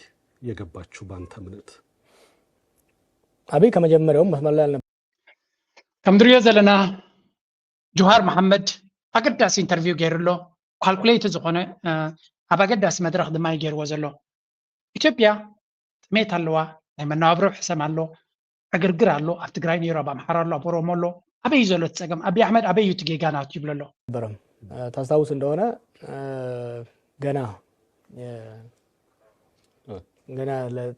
ገና የሆዴድ ሳይሆን ያው ድርድር ነበር እኛ እንደዳደር ነበር ከህዋቶች ጋር ስልጣን እንደሚለቁ ማክላይ ስልጣን እንደሚለቁ ስም ላይ ከደረሰን በኋላ ማይሆን የሚለው ሲል ያበይ ስም ሲመጣ አናግሬው ነበር ለኔ ግልጽ ነበር ኢትዮጵያ ከኢህአዴግ አገዛዝ ከኢህአዴግ አንድ ፓርቲ አገዛዝ ወደ መድረል ፓርቲ ወደ ዲሞክራሲያዊ ስርዓት መሻገር ነበረባት ከዛ ውጪ ሌላ አማራጭ ወደ ግጭት ማይደርስ ያለው አማራጭ እሱ ብቻ ነበር ገና ስልጣን ሳይዝ ገና ስሙም ሳይታወቅ ለኔ በጣም ግልጽ ነበር ከሱ ጋር ከነበረኝ ውይይት ዲሞክራሲያዊ ስርዓት የመገንባት ፍላጎት እንደሌለው አምባገነናዊ ስርዓት ከአንድ ፓርቲ ወደ አንድ ግለሰብ ማሻገር شو انت تقول له انا ابي احمد كان مجمري هنا عاد قلت ينيرو يبلالو بس بزك كاب زروخ بانا انا هنا سب سلطان كيما صخلو مس هو حد كاب سلطان كله ديسكشن يسقبر نيريو تبرتوعنا اورومو ابتي اكتيفيزم ناي اوروموني هي ودق ويونا ناي هو حد حيلي كاب اديس ابا نغوت ابي اسواصو زغبر سبتلو سبزي جوهر محمد زبالي اكتيفيست ينيرشو اب امريكا ينيرو برتوع زخونه دمسن نتو منسيات ناي اورومو حافيلوم نتناي هو حد سلطان لبو زطفولون اموداتا كم زودق زغبرن حدا ينيرو ابتو وشتي بناي اوروموشم نوروما كوكل غلي نابلغن مسوحات مس كلاتهم لمصمص نابل زخيز نبرغن حدث ابي احمديو نتاكونه تادما بتخكل يمزميزوا انا كره بخلو خذ سبزيلو ابتو وانتي كابت زنبرنا يا شجر نابتن احنا ندليو كل حزب يساتفلو ديمقراطياو منغدي كوزدنا زخل سب كم زي كنا نصور ينيرنا حيلو نتزنبرنا ناي حدا بارتي زنبر ممحدار كنقير نابلنا نسو نتا انت بارت اليو ناي حدا سب منغستك تاكل مخانو تردين نيرو مخنياتو كاب مجمريو نغوس كخو مخاني نغير وميروز سلطان حزم سبله جميرو نغوس كخوني حلمي ادي تنبيات الله نابله اباسترات تنبيوم لي نابله نغير نيرو سبزي زغدد حدغا كم زخونه تردين نيرو يلو تصقم زنبر غن ابتوانتي نتكونتات كمزمزو كم زي كالن يو زي زارب مصحفون حكيم الله أتى أجابة بزي كونتكست كبكم أنا زاربا بزوعي زارب زعبا اسك كال تفعل علينا بتاعت ديستكس زعبا من رجع أخي كتساتف تخل دي خالد زبل اسك أبزي زاربا لاته ዝም ካል የኦሮሞ ማህበረሰብ ስሜት በመኮርኮር አማራ ላይ ከአማራ ጋር በሚያደርጉት ጦርነት ለመጠቀም የሚያደርጉት ማንዣበብ ስላየው ይሄ መክሸፍ አለበት በሚለው ይሄርኩበት ስለዚህ እንታይ ዝብል ኣብዚ ዋነዚ እታ ዘረባውን ብጣዕሚ ጽብቕቲ እያ ኣብዚ ዋነዚ ምስ ህዝቢ ማሕራ ምስ ህዝቢ ትግራይ ኦሮሞ ብሓደ ክሰርሕ እንተዘይክኢሉ ናይ ኣቢ ስርዓት ንኦሮሞ ኣንጻር ኣምሓራ ብምግባር ነቲ ናይ ኦሮሞ ኣሰላልፋ ተጠቂሙ ነቲ ሃገር ኣብ ክትምለሰሉ ዘይትኽእል ፖለቲካዊ ምትፍናን ወይ እውን ዕግርግር ክወስዳ ከም ዝኽእል እዚ ከዓ ንዕድመ ስልጣኑ ንምንዋሕ ዝጥቀመሉ ስለ ዝኾነ ኣነ ከም ተወላዲ ኦሮሞ ናይ ኦሮሞ ድማ ናሽናሊስቲክ ኣተሓሳስባ ዝነበረኒ ኢትዮጵያ ክትቅፅል እንድሕር ኮይና ምስ ኣምሓሩ ክንረዳዳእ ክንክል ኣለና ምስ ህወሓት እውን ክንዘራረብ ክንክል ኣለና ምስቲ ናይ ትግራይ ሓይሊ ማለት እዩ እዚ እንተተኣኪቡ ጥራይ እቲ ሃገር ክትቅፅል ትኽእል and this is ናይ ኦሮሞ ሓደ ካብቶም መንስያት ልዑል ደገፍ ዝነበሮ ሰብ እዚ ዘለዎ እዩ ስቲል እውን ኣብን ካድረታት እውን ግን ነቲ ደገፍ ካብ ኦሮሞ ዘለዎ ንምጥፋእ ብግብፂ ፋንድድ ዝኾነ እዩ ብገለመለ ዝኾነ እዩ እናበሉ እዮም ሽሙ ዘፀልሙ ዘለው ታርጌት ገይርዎ ዘሎ ግን ኣብ ምዃኑ እዩ ዝንገር ሕቶ ብዛዕባ ምርጫ ክትሳተፍ ዲኻ ትብል ዘረባ ስምዕዎ ሕጂ ቀጣዩ ምርጫ ላይ ትሳተፋለህ? ኢትዮጵያ ውስጥ አሁን ምርጫ ቅንጦት ነው። ጭንቅላት ካለ ነው ጥምጣም የምጠመጥምበት። ጭንቅላቱ ከሌለ ግን ምን ላይ ትጠመጥመዋለህ? ምርጫ ምን ሊካሄድ የሚችለው መንግስት የሚቆጣጠረው ቦታ ሲኖር ነው። ዛሬ አማራ ውስጥ መንግስት ባህር ዳርና የተወሰኑ ከተሞችን እንጂ በቁጥጥር ስር የለም። ኦሮሚያ ውስጥም ከተወሰኑ ዋና ዋና ከተሞች ውጪ ያለው የአማጽያን መፈንጫ ነው። ኢትዮጵያ ካላት 547 የፓርላማ ኮንስቲትዌንሲ ውስጥ ስንት ቦታ ነው ዛሬ ምርጫ ሊካሄድ የሚችለው? አይ ዶንት ኖ። ምርጫ ውስጥ ቢያንስ በ2/3 በሚሆነው ከ547 በ2/3 ውስጥ ሚኒመም ምርጫ ካልተካሄደ ያ ምርጫ ተቀባይነት አይኖረውም። ስለዚህ አሁን ባለው ተጨባጭ ሁኔታ ስለ ምርጫ ይሄ ማውራት ዋጋ የለውም። መጀመሪያ ሀገራችንን ወደ ሰላም መመለስ አለብን። This is the truth. እዚ ተሓቂ አብይ አሕመድ ምርጫ ክገብር ዲሞክራሲያዊ ሃገር እዩ ገለመለ እናበለ ኣብዚ ዝጭድር ማዓሰብ እዩ ዘሎ ኣብዚ ዋን እዚ ምርጫ ዝበሃል ትርጉሙን የብሉን ኢሉ ሰብ እኮ ኣብ ርእሱ ቆቢዕ ዝገብር ርእሱ እንተለዎ ጥራይ እዩ ርእሲ ዘይብልካ ቆቢዕ ተውርደሉ ምክንያት እውን የብልካ ኣብ ኢትዮጵያ ኣብዚ ዋን እዚ ብፍላይ ድማ ሓንቲ ዘረባ ካብቶም ኢሊት ምሁራት ፕሮፌሰር መሐመድ ሓሰን ዝበላ ሶማላዊ ኢትዮጵያዊ መበቆል ዘሎ ኢትዮጵያዊ ማለት እዩ ዝበሎ ብተደጋጋሚ አብይ አሕመድ ብልጽግና ኣብዚ ዋን እዚ ኣብተን ከተማታት ጥራይ ዘሎ ዘይቆፃፀሮ መሬት ይበዝሕ ካብቲ ንሱ ዝቆፃፀሮ ግደፍ ነቲ ሃገር የመሓድር ኣለኹ ክብል ኢልዎ ተጋሩ አይ ሰራዊት ናቱ ሰዲዶም በዓል ጻድቃን ማለት እዩ ኣብ ዶባት ናይ ኤርትራ ሰራዊት ናቱ ኮፍ ኣቢሉ ክከላኸለሉ ፃውዒት ንገብር ኣለና እናበለ ዓጀውጀው ይብል ኣብቲ ትግራይ ኮይኑ ብትኮይን በቲ እንታይ ዝብል ዘሎ ኣይናይ ባይቶ እዩ ብሕጋዊ መንገዲ ዝተመረፀ ወይ እውን ህዝቢ ዝመረፆ ባይቶ እዩ ዘለካ ቅድሚ 6 ዓመት ድዮም ገለ ናይ ባይቶ ምርጫ ተገይሩ ኸውን ሎሚ እቶም ኣብቲ ባይቶ ፓርላማ ዝበሃሉ ምርጫ ይካየደሎም ድዩ ማእስ ምስ ተመረፁ እዮም ኣብኡ ዘለው ምርጫ ከሎ ድዩ ንምዃኑ ኸ ነቲ ሃገር ሙሉእ ሙሉእ ይቆፃፀራ ድዩ አብይ አሕመድ ብዛዕባ ምርጫን ብዛዕባ ዲሞክራሲን ክትዛረብ ትኮይንካ ቀዳማይ ክትገብሮ ዝግባእካ ኣብዚ ዋን እዚ ናይቲ ሃገር ሰላምን ርግኣትን ኢኻ ክሰርሕ ዘለካ ኢሉ ቀዳምነት ክወሃበ ዝግባእ ሃገር ሰላምን ርግኣትን ክህልዋ ክኽእል ኣሎ ብፈቀዱ 50 ሰብ ተቀቲሎም 20 ሰብ ተቀቲሎም ከምዚ ኮይኑ በዚ ተፈንጂሩ በዚ ቦምባ ተገይሩ ሰላማዊ ሰልፊ እናተገበሩ ተቀቲሎም በዚ ተኣሲሮም ኣብ ኢትዮጵያ ዘሎ ዜና አብይ አሕመድ ነዚ ዜና እዚ ንምቕያር ኣብቲ ፕሮጀክት ኣመሪቀ ኣብቲ በለጭ ኦፍ ኮርስ ገዛውቲ ይሰርሓለ እዩ ነገራት ትሰርሓለ ኣብቲ ከተማታት ንሪኦ ኣለና ማለት ኣይደን ኣብቲ ቦታ ኮይና ንሪኦ ኣለና ግን ዝምረቕ ገዛውቲ ቀፃልና ንሪኦ ዘለና እቲ ከተማታት ናይ አዲስ አበባ ብልጭታትን ብዘብለልጭጭን ገለ ገይርዎ ኣሎ እንዲስ you have to give it ሓቂ እዩ ኣብ ቪድዮ ንሪኦ ኣለና ቪድዮ ብኻልእ ሰሪሖሞ ዝብል ክሳብ ዘይመፀ ተሰሪሑ ኣሎ እዩ እንተቲ ብዛዕባ እቲ ሃገር ሓድነት ንምፍጣር ግን ሃገር ኣብ ቅልውላው ዘላ ሃገር ምዃኑ ኢና ንርኢ ዘለና እዚኣቶም ድማ ከም ይብሉ ኣለዉ እዚ እሱ ዝብሎ ዘሎ ኣብ ካልእ ክሰምዖ ትኽእሉ ናተይ መረዳእታ እንታይ እዩ ጆሃር መሓመድ ኣበይ ይቕመጥ ኣሎ ኣብዚ እዋን እዚ ኣብ ኬንያ እዩ ዝቕመጥ ዘሎ ናይሮቢ ኣብ ናይሮቢ ኬንያ ኸ እንታይ ኣሎ ኣብዚ እዋን እዚ ኣብ ዝሓለፈ 2-3 ዓመት ኬንያ አንከር ስቴት ናይ ኣሜሪካ እያ አንከር ስቴት መልሕቕ ናይ ኣሜሪካ ኣብ ቀርኒ ኣፍሪካ እያ እንታይ ማለት እዚ እንታይ ስለተኣማመነ ኣብ ኬንያ ተቐሚጡ ኣንጻር ኣቢ ትዛረብ ዘሎ ኬንያስ ቀረባይ ንኬንያ ናይሮቢ እዚ ቀረባይ ንኣቢ ንስልጣኑ ስጋ ዝፈጥረሉ ተኮይኑ ገለ ነገር ክገብር ከም ዝኽእል ፍሉጥ እዩ ኣቢ ንስልጣኑ ከዓ ብኩሉ ዋጋ ክከላኸለሉ ክእል እዩ the question is ኣሜሪካዊ ስለ ዘለው እዩ ካልኣይ ብዙሕ ግዜ እቶም ደገፍቲ ናይ ኣቢ ዝብልዎ ዘለው እዩ ብግብፂ ፋንድድ ይኸውን እዮም ዝብሉ ግብፂ ከዓ ኣብዚ እዋን እዚ ብቀረባ ምስ ኣሜሪካ ክሰርሕ መደብ ዘለዋን አንጻር ኢትዮጵያ ንዝኸይድ ድማ ክድግፍ ትኽእል ብድሕሪ መጋረጃ ብዝኾነ ይኹን መንገዲ ምስ ኣሜሪካ ድማ ልዑል ሽርክነት ዘለዋ እያ ስቴት ዲፓርትመንት ናይ ኣሜሪካ ንግብፂ ብዙሕ ሓገዛት ይገብር ከም ዘሎን ብሕጂ ድማ ኣብ ዘመነ ዶናልድ ትራምፕ ብዙሕ ሓገዝ ክትረክብ ምዃና ዝንገር ዘሎ እዩ ኣቢ ናብ ብሪክስ ናብ ገለን ዝኸዶ ዘሎ መንገዲ ኢትዮጵያ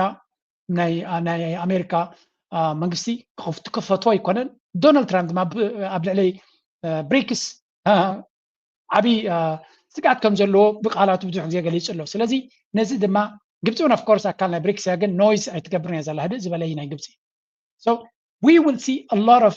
challenge ነቲ አብይ አህመድ ብፍላይ እዚ ሕጂ መጽሓፍ ጽሒፍዋ ዘሎ መብዛሕትኡ ግዜ ፖለቲከኛታት ናብ ስልጣን ክጥምቱ ከለዎ ወይ ናብ ፖለቲካ ክጥምቱ ከለዎ ዝገብርዎ መጽሓፍ ጽሒፍ ኣብ ሚድያ ድማ ብቐጻሊ ኣክቲቭ ክትከውን ትፍትን ዝኻ ነፍስኻ ናብቲ ፖለቲካል ፕሪፓሬሽን ናብቲ ዝክመጽእ ዝኽእል ዝኾነ እንተጋጢሙ ሬዲነስ ናትካ ንምግላጽ ዝገብርዎ ፖለቲከኛታት እዩ ስለዚ ና ጆሃር መሐመድ ኣብዚ እዋን እዚ ካልኩሌትድ ዝኾነ ሙቭ እዩ ቀደም ኣኽራሪ ኦሮሞ ከም ዝኾነ ይዝንገር ነይሩ ሕጂ እንታይ ይገብር ኣሎ ኢትዮጵያዊ ኮይኑ ይሰርሕ ዘሎ ምስ ዋሓት ክንዘራረብ ኣለና ምስ ተጋሩ ክንዘራረብ ኣለና ምስ ኣምሓራ ክንዘራረብ ኣለና ምስ ካልኦት ህዝቢ ኢትዮጵያ ብዲሞክራሲያዊ መንገዲ ኤግዛክትሊ ነዚ ቃላት ዝጥቀመሉ መን እዩ ኣሜሪካ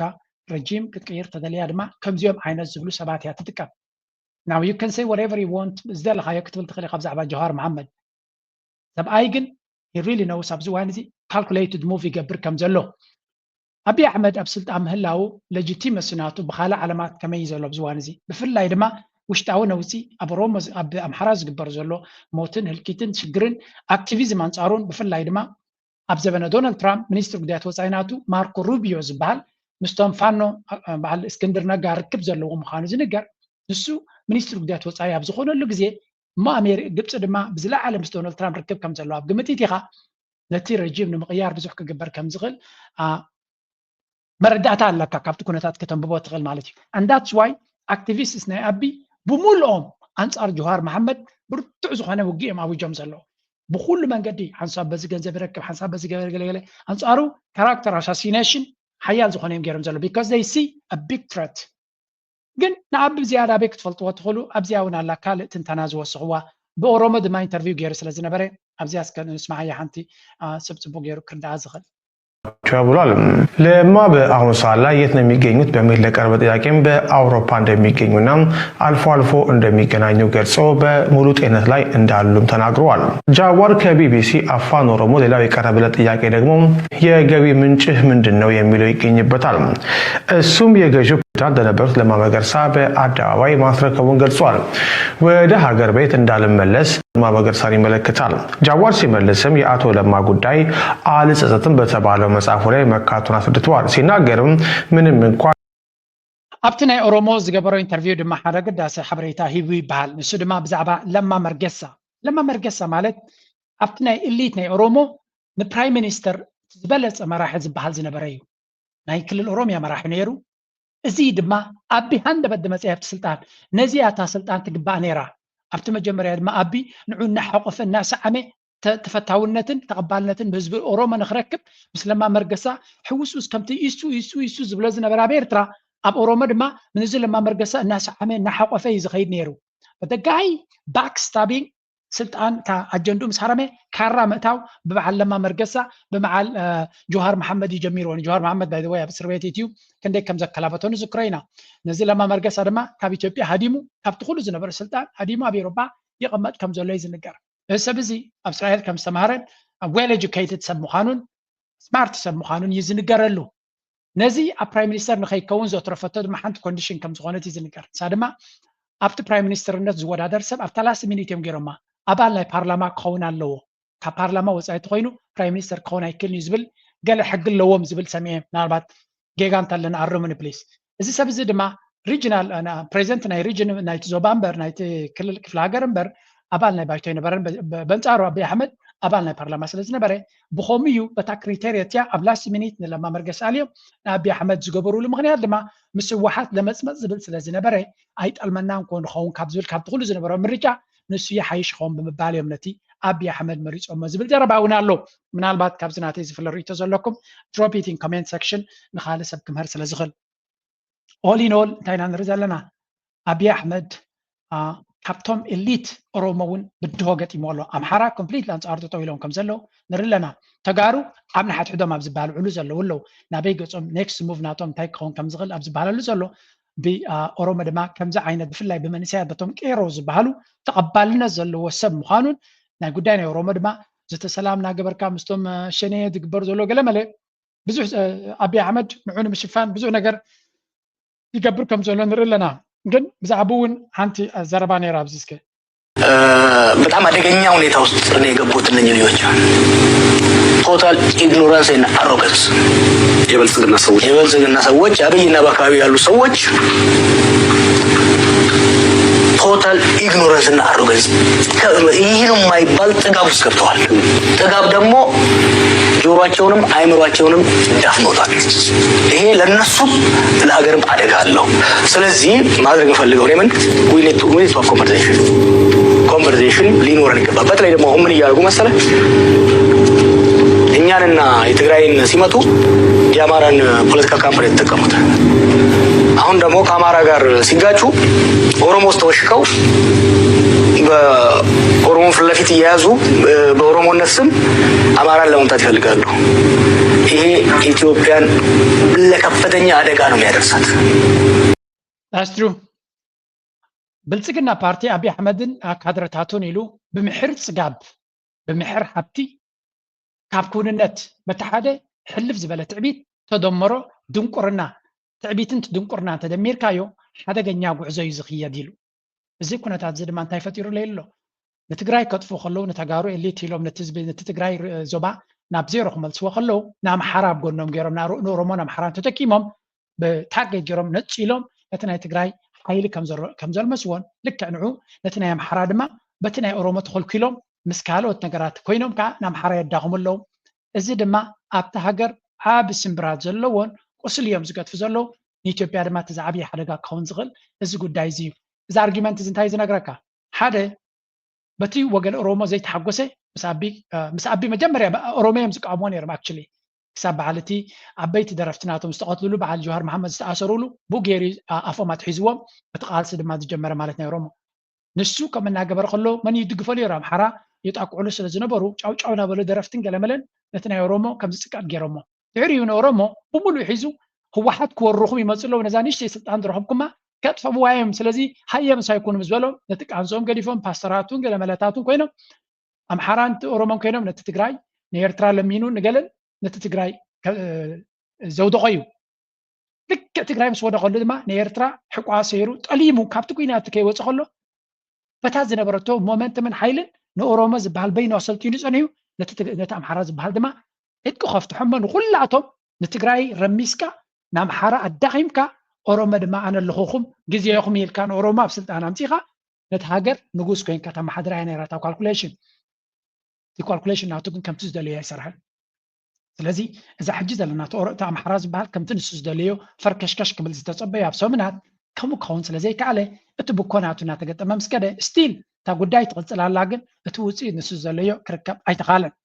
እዚ ካብ ስለዝኾነ ድማ ካልእ ብዙሕ ፕሮፓጋንዳታት ክግበር ብጎኒ ጎኒ እዚ ዝግበር ዘሎ ኩሉ ሰብ ድማ ከስዕለሉ ዘለዎ ሓደ ካብኡ እዚ ስምዑ ወስከ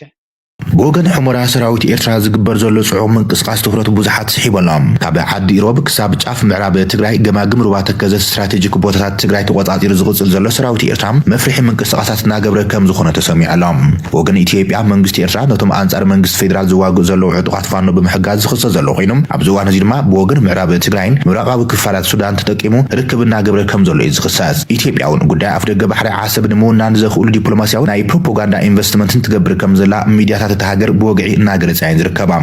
ብኻልእ ገጽ ድማ ስትራቴጂካዊ ሕቶ ዓሰብ ብወገን ኢትዮጵያ መንግስቲ ኤርትራ ንስምምዕነት ኣልጀርስ ጥሒሱ ንላዕለውያን ግዛኣታት ኢትዮጵያ ተቆጻጺሮም ወተሃደራዊ ድፋዕ ገይርዎ እዩ ዝርከብ ተባሂሉ እናተኸሰሰ እዩ ዘሎ። እዞም ሰለስተ ምኽንያታት ድማ ብቐንዱም ኣብ መንጎ ኢትዮጵያን ኤርትራን ዘሎ ውጥሪ ሰማይ ኣዕሪጎምዎ ዝርከቡ ኮይኖም ብክልቲና ሃገራት ናይ ሚድያ ጎስጓስን ጸለመት ጽልእን እናተኻይዱ እዮም ዝርከቡ። ሎሚ ቅነ ኣብ ቱርኪ ከተማ አንካራ ዝተገበረ ስምምዕነት ኢትዮጵያን ሶማልያን ስዒቡ ፕሬዚደንት ኤርትራ ኢሳያስ አፈወርቂ ናብ ጸቕጢ ከም ዝኣተወን እቲ ሞቃዲሾ በኩል ወደ ትግራይ የጦር መሳሪያ እየገባ ነው። ህወሓት ለጦርነት እየተዘጋጀ ነው። ለዚህም አዳዲስ ተዋጊ ወታደሮችን እየመለመለ ነባሮቹንም ወደ ማሰልጠኛ ካምፕ እያስገባ ጀነራሎቹን አካቶ አስቸኳይ ስብሰባ ላይ ነው። የህወሓት ጀነራሎች ባካሄድ ልዩነት ለሁለት ተሰነጠቁ።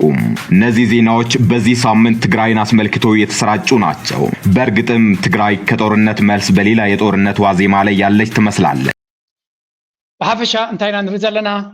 እቲ ጉዳይ ናይ ኢትዮጵያ ብፍላይ ኣብ ትግራይ ዘሎ ኩነታት ድማ ናብ ካልእ መኣዝን ክኸይድ ከም ዝኽእል እዩ ዝንገር ዘሎ። እቲ ዘረባ ናቶም ካብኦም ንስማዓዮ እቲ ሓሸውየ ድማ ይቕፅል። ጨኒቕዎም ዘሎ ናይ ኣምሓራን ናይ ኦሮምያን ኣብቲ ሻዕብያ ዝገብሮ ዘሎ ናይ ጎስጓስ ናይ ባእሲ ኣብኡ ግን ከይተኣቱ ትግራይ ግን ስጋት ኣለዎ። أو إيد كيتو يحوس مو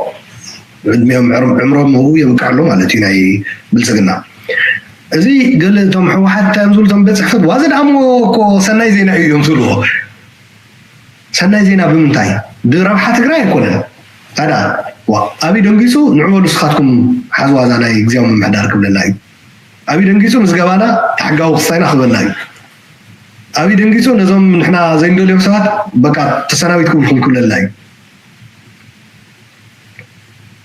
نعاتهم نظام بقطر حدا سلعت غيرهم سريع موهم زلو بايزوي نتهم تقاربوا مقال السميع معزي بحواحد التقراوي تايز بحال ኢተርናል ኢነሚ ዝበሃል ሎ ምሽ ሓቂ በቃ ሲሉ መግለጽ ይስለኝ አታ ጠቅላላ ቅድመዚ ኤርትራ ፈኪራ ሃልፈኪራ ዋላ ዓሰርተ ይፈክራ ወላ ይወሰኻ እንዲያውም እንታይ ትገብር ሓንቲ ኤርትራ ይኩም ኩሉ ህዝቢ ከዓ ኣኻትኩም ኣሚኑ ግዲ ሓየላት እዮም ግዲ ተደራጅዮም እዮም ግዲ ካል ነገር ኮይኖም እዩ ተሰሊፉ بقد بعدين درجة عديتنا تدفيرن حوارنا تدفيرن قلعتنا قلعت صوت تدفيرن كاوز خفتها له جزاوت فريسو دكنا بمليونات هليهم توديو كيلو نالنا كاو مريتنا فريسو مريتنا بوتي كيلو مكينا نايزهم حواتنا مساريهم بزع مزعهم فوريكم بزع كل هاليقود تدمسيسو حزقتهم كتوسو تعربنا بيزهاتكم يا أهلنا دقم يا أهلنا كلنا قد زرو تجمروا لهم دهم لأن دي أتمثل حازقين كما قزت غادقاتي بسوط ستان كترغوا يقول لكم كيتامنوا من قزت بعد كلتيهم حالتات يوم تقراي زادحن تقراي ناب طبق نجار كوسل زخيل قرو عفافنو تلوو زبحال قلبت زلو حيلي زي ولو مخانو زرقلو درجة يوضح سلو كلتيهم حالتات كاب شوا داينت كرهو شمقلناهم كشمقلو خمس خدي أنا زردا تهزبي أيردو أنبر نحن استخكلين عيلهم زأمنو دنقرناهم زحبوا فطراتهم دورتين مس جيتاچو زلو غونص خدرو يزغبا نيرو لبا من تزخون جيتاچو مس دورتين زلو غونصي لبا من تزخون كحدرو يزغبا نيرو كحدرو يزغبا نيرو አማኑኤል ኣብ ዶብ ኢትዮጵያን ኤርትራን ናይ ኢትዮጵያ ሰራዊት ጥራሕ ዘይኮነስ ካልእ ሰይጣናውቱን ተዝመፁ ኣይፀልን ኢልካ ካብ ናይ ኢትዮጵያ ሰራዊት ሰይጣን ኣሎ ምድሪ ኢለ ኣይኣምንን ኣነ ንዚ ሓይሊ እዚ ሰላም ክፍጠር ይከኣልን እንታይ ኢና ንርኢ ዘለና እቲ ኣብ ትግራይ ዘሎ ሓሸውየ ኣብ ዝለዓለ ደረጃ በፂሑ ከም ዘሎን ኣብቲ ፖለቲካዊ መርሕነት ጥራይ ዘይኮነ ወላ ኣብቲ ኤሊት ዝበሃል እውን ገለ ናይ ኤርትራ ሓይሊ ሕሸና መን ሕራይ ምስ በሎም ግን ንሻዕብያ ሕሸና ክብል ከሎ ገለ ድማ ኣቢ ሕሸና እቲ ፌደራል ሕሸና ኣብ ዝብል ነቲ ሃገር ኣብ ዝለዓለ ሽግር ነቲ ክልል እቲ ኣብ ፀገም እትይዎ ኣሎ ኣቢ ኣሕመድ ድማ ኩሉ ነዚ ኳልኩሌት ይገብር ኣሎ እንታይ ክገብር ከም ዝኽእል what is his next move we'll see ምስ ግዜ ኢና ክንሪኦ ኣብዚ ኩሉ ግን ዝኾነ ይኹን ናበይ ምንቅስቃስ ክገብር ምዃኑ መንገዱ ዘየፍለጦ እንተሎ መንግስቲ ኤርትራ which is really good ኣብ ከምዚ ዓይነት ጂኦፖለቲካዊ ኩነታት ናትካ ጉዕዞ ክትነግር የብልካ you have to remain silent yes መንግስቲ ኤርትራ ነዚ ኩነታት እዚ ክትጥቀመሉ ከም ዝግባእ ናትና ድሌት እዩ ብኩሉ መንገዲ ኣላየንስስ ናቱ ምስ ግብፂ ዝግበር ዘሎ ምስ ካልእ ጭቡጥ ብዝኾነ መንገዲ ነቲ ሃገር ድርዕናታ ክሓንፀላ ዝኽእል እቶም ነቲ ምስቲ ናይ ኤርትራ ስትራቴጂ ዝገጣጠም ዘለዎም ሓይልታት ድማ ምሳቶም ዕምቆት ዘለዎ ተግባራዊ ስራሕ ንምግባር ክጓየየሉ ዘለዎ ነዚ ዕድል እዚ ድማ ክሓልፎም ከም ዘይብሉ ብርግፅ ድማ እቲ ክመፅእ ዝኽእል ሓደጋ ኣቢ ኣብ ኣቕሊ ፅበት ስለ ዘሎ ዝኾነ ይኹን ሓይሊ መፅኡ ንስልጣንካ ከነናዊሕ ኣጀንዳ ግበረልና እንተኢልዎ ብክልተ ኢዱና ዘለለ ክኣቱ ምዃኑ ዘርኢ ምክንያት ኣሎ ስለዚ እዚ ኩነታት እዚ ብኣንክሮ ምዕዛብ ከም ዘድልን ነቲ ኩነታት ናንበብካ ብትክክል ዘድሊ ምድላዋት ምግባር بسنا عمرو نتمنى دما ናይ ብሓቂ ኣብ ኣገዳሲ መድረኽ ኢና ዘለና ኤርትራ ናብ ፅቡቅ ገዛ ኣፀቢቓ ንክትከደሉ ትኽእል መንገዲ ኣሎ ግን እንቅፋት ድማ ንእሽተይ እንቅፋት ድማ ይረአ ኣሎ እዚ እንቅፋት እዚ ብኸመይ ይስገር ይኸውን ናይ ሆፕ ኣብ ኩናት ናብ ካልእ ናይ በፅሒ ንኸውን እምበረ ወላ እውን እቲ ኩናት እየ ዝብላነ ንኤርትራ ዝዓበየ ብድሆ ነቲ ኩናት ክጅምር ዝኽእል ንሱ ይብድሆ ዘሎ እዚኣ ጥራይ ክብል ዝኽእል ኣብ ተጀሚርዎ he has a big trouble بزيات راينا خمزاز منخل نايلو مارس سابزخن ودينا أقداس النت زلوم زبلنا يوم تعزبتات حبريتات حزنا بهم كنقربينا نسخاتكم لما نتي حبريتا نخالو تقداسين تلكم شير قبروا لايك قبروا سبورت قبروا انتظارنا دخلنا لما حجزنا بالكم نايلو مارس سابزخ ودي مزيات أمتي سراح أول سعيد الميرون إنك قد فكمي سمعوها ويمكال قوني تملس عدقا يقلل له السلام أبقزها إلل إلل إلل إلل إلل إلل يغرن بحال تلازمتيها زوناتنا نبتاح علي لسان الصغار وخعت مقبر صحر الأهوات قراب ما يتكالو لهم يلن شويت عرر وديلو نامرو فينات شرحخان قنايكان جهنب السختت مران ملس أبزناهنا نقدت تبلا الله مو تبلا الله قلت تبلا الله قر تبلا الله مريد شنقر عروس هليعو قوانو زتلله مفتح بيتو شيطو وحيو دم زدقله دولار تقول بيبو كفأت تمهلله أبقفو نهبنا تمن زدقلله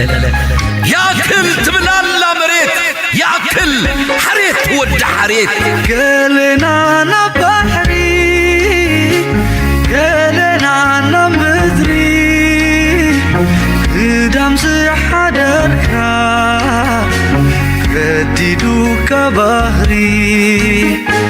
إنك إيدا يحزو إيدك محبني حادنت مزمورنا بحدين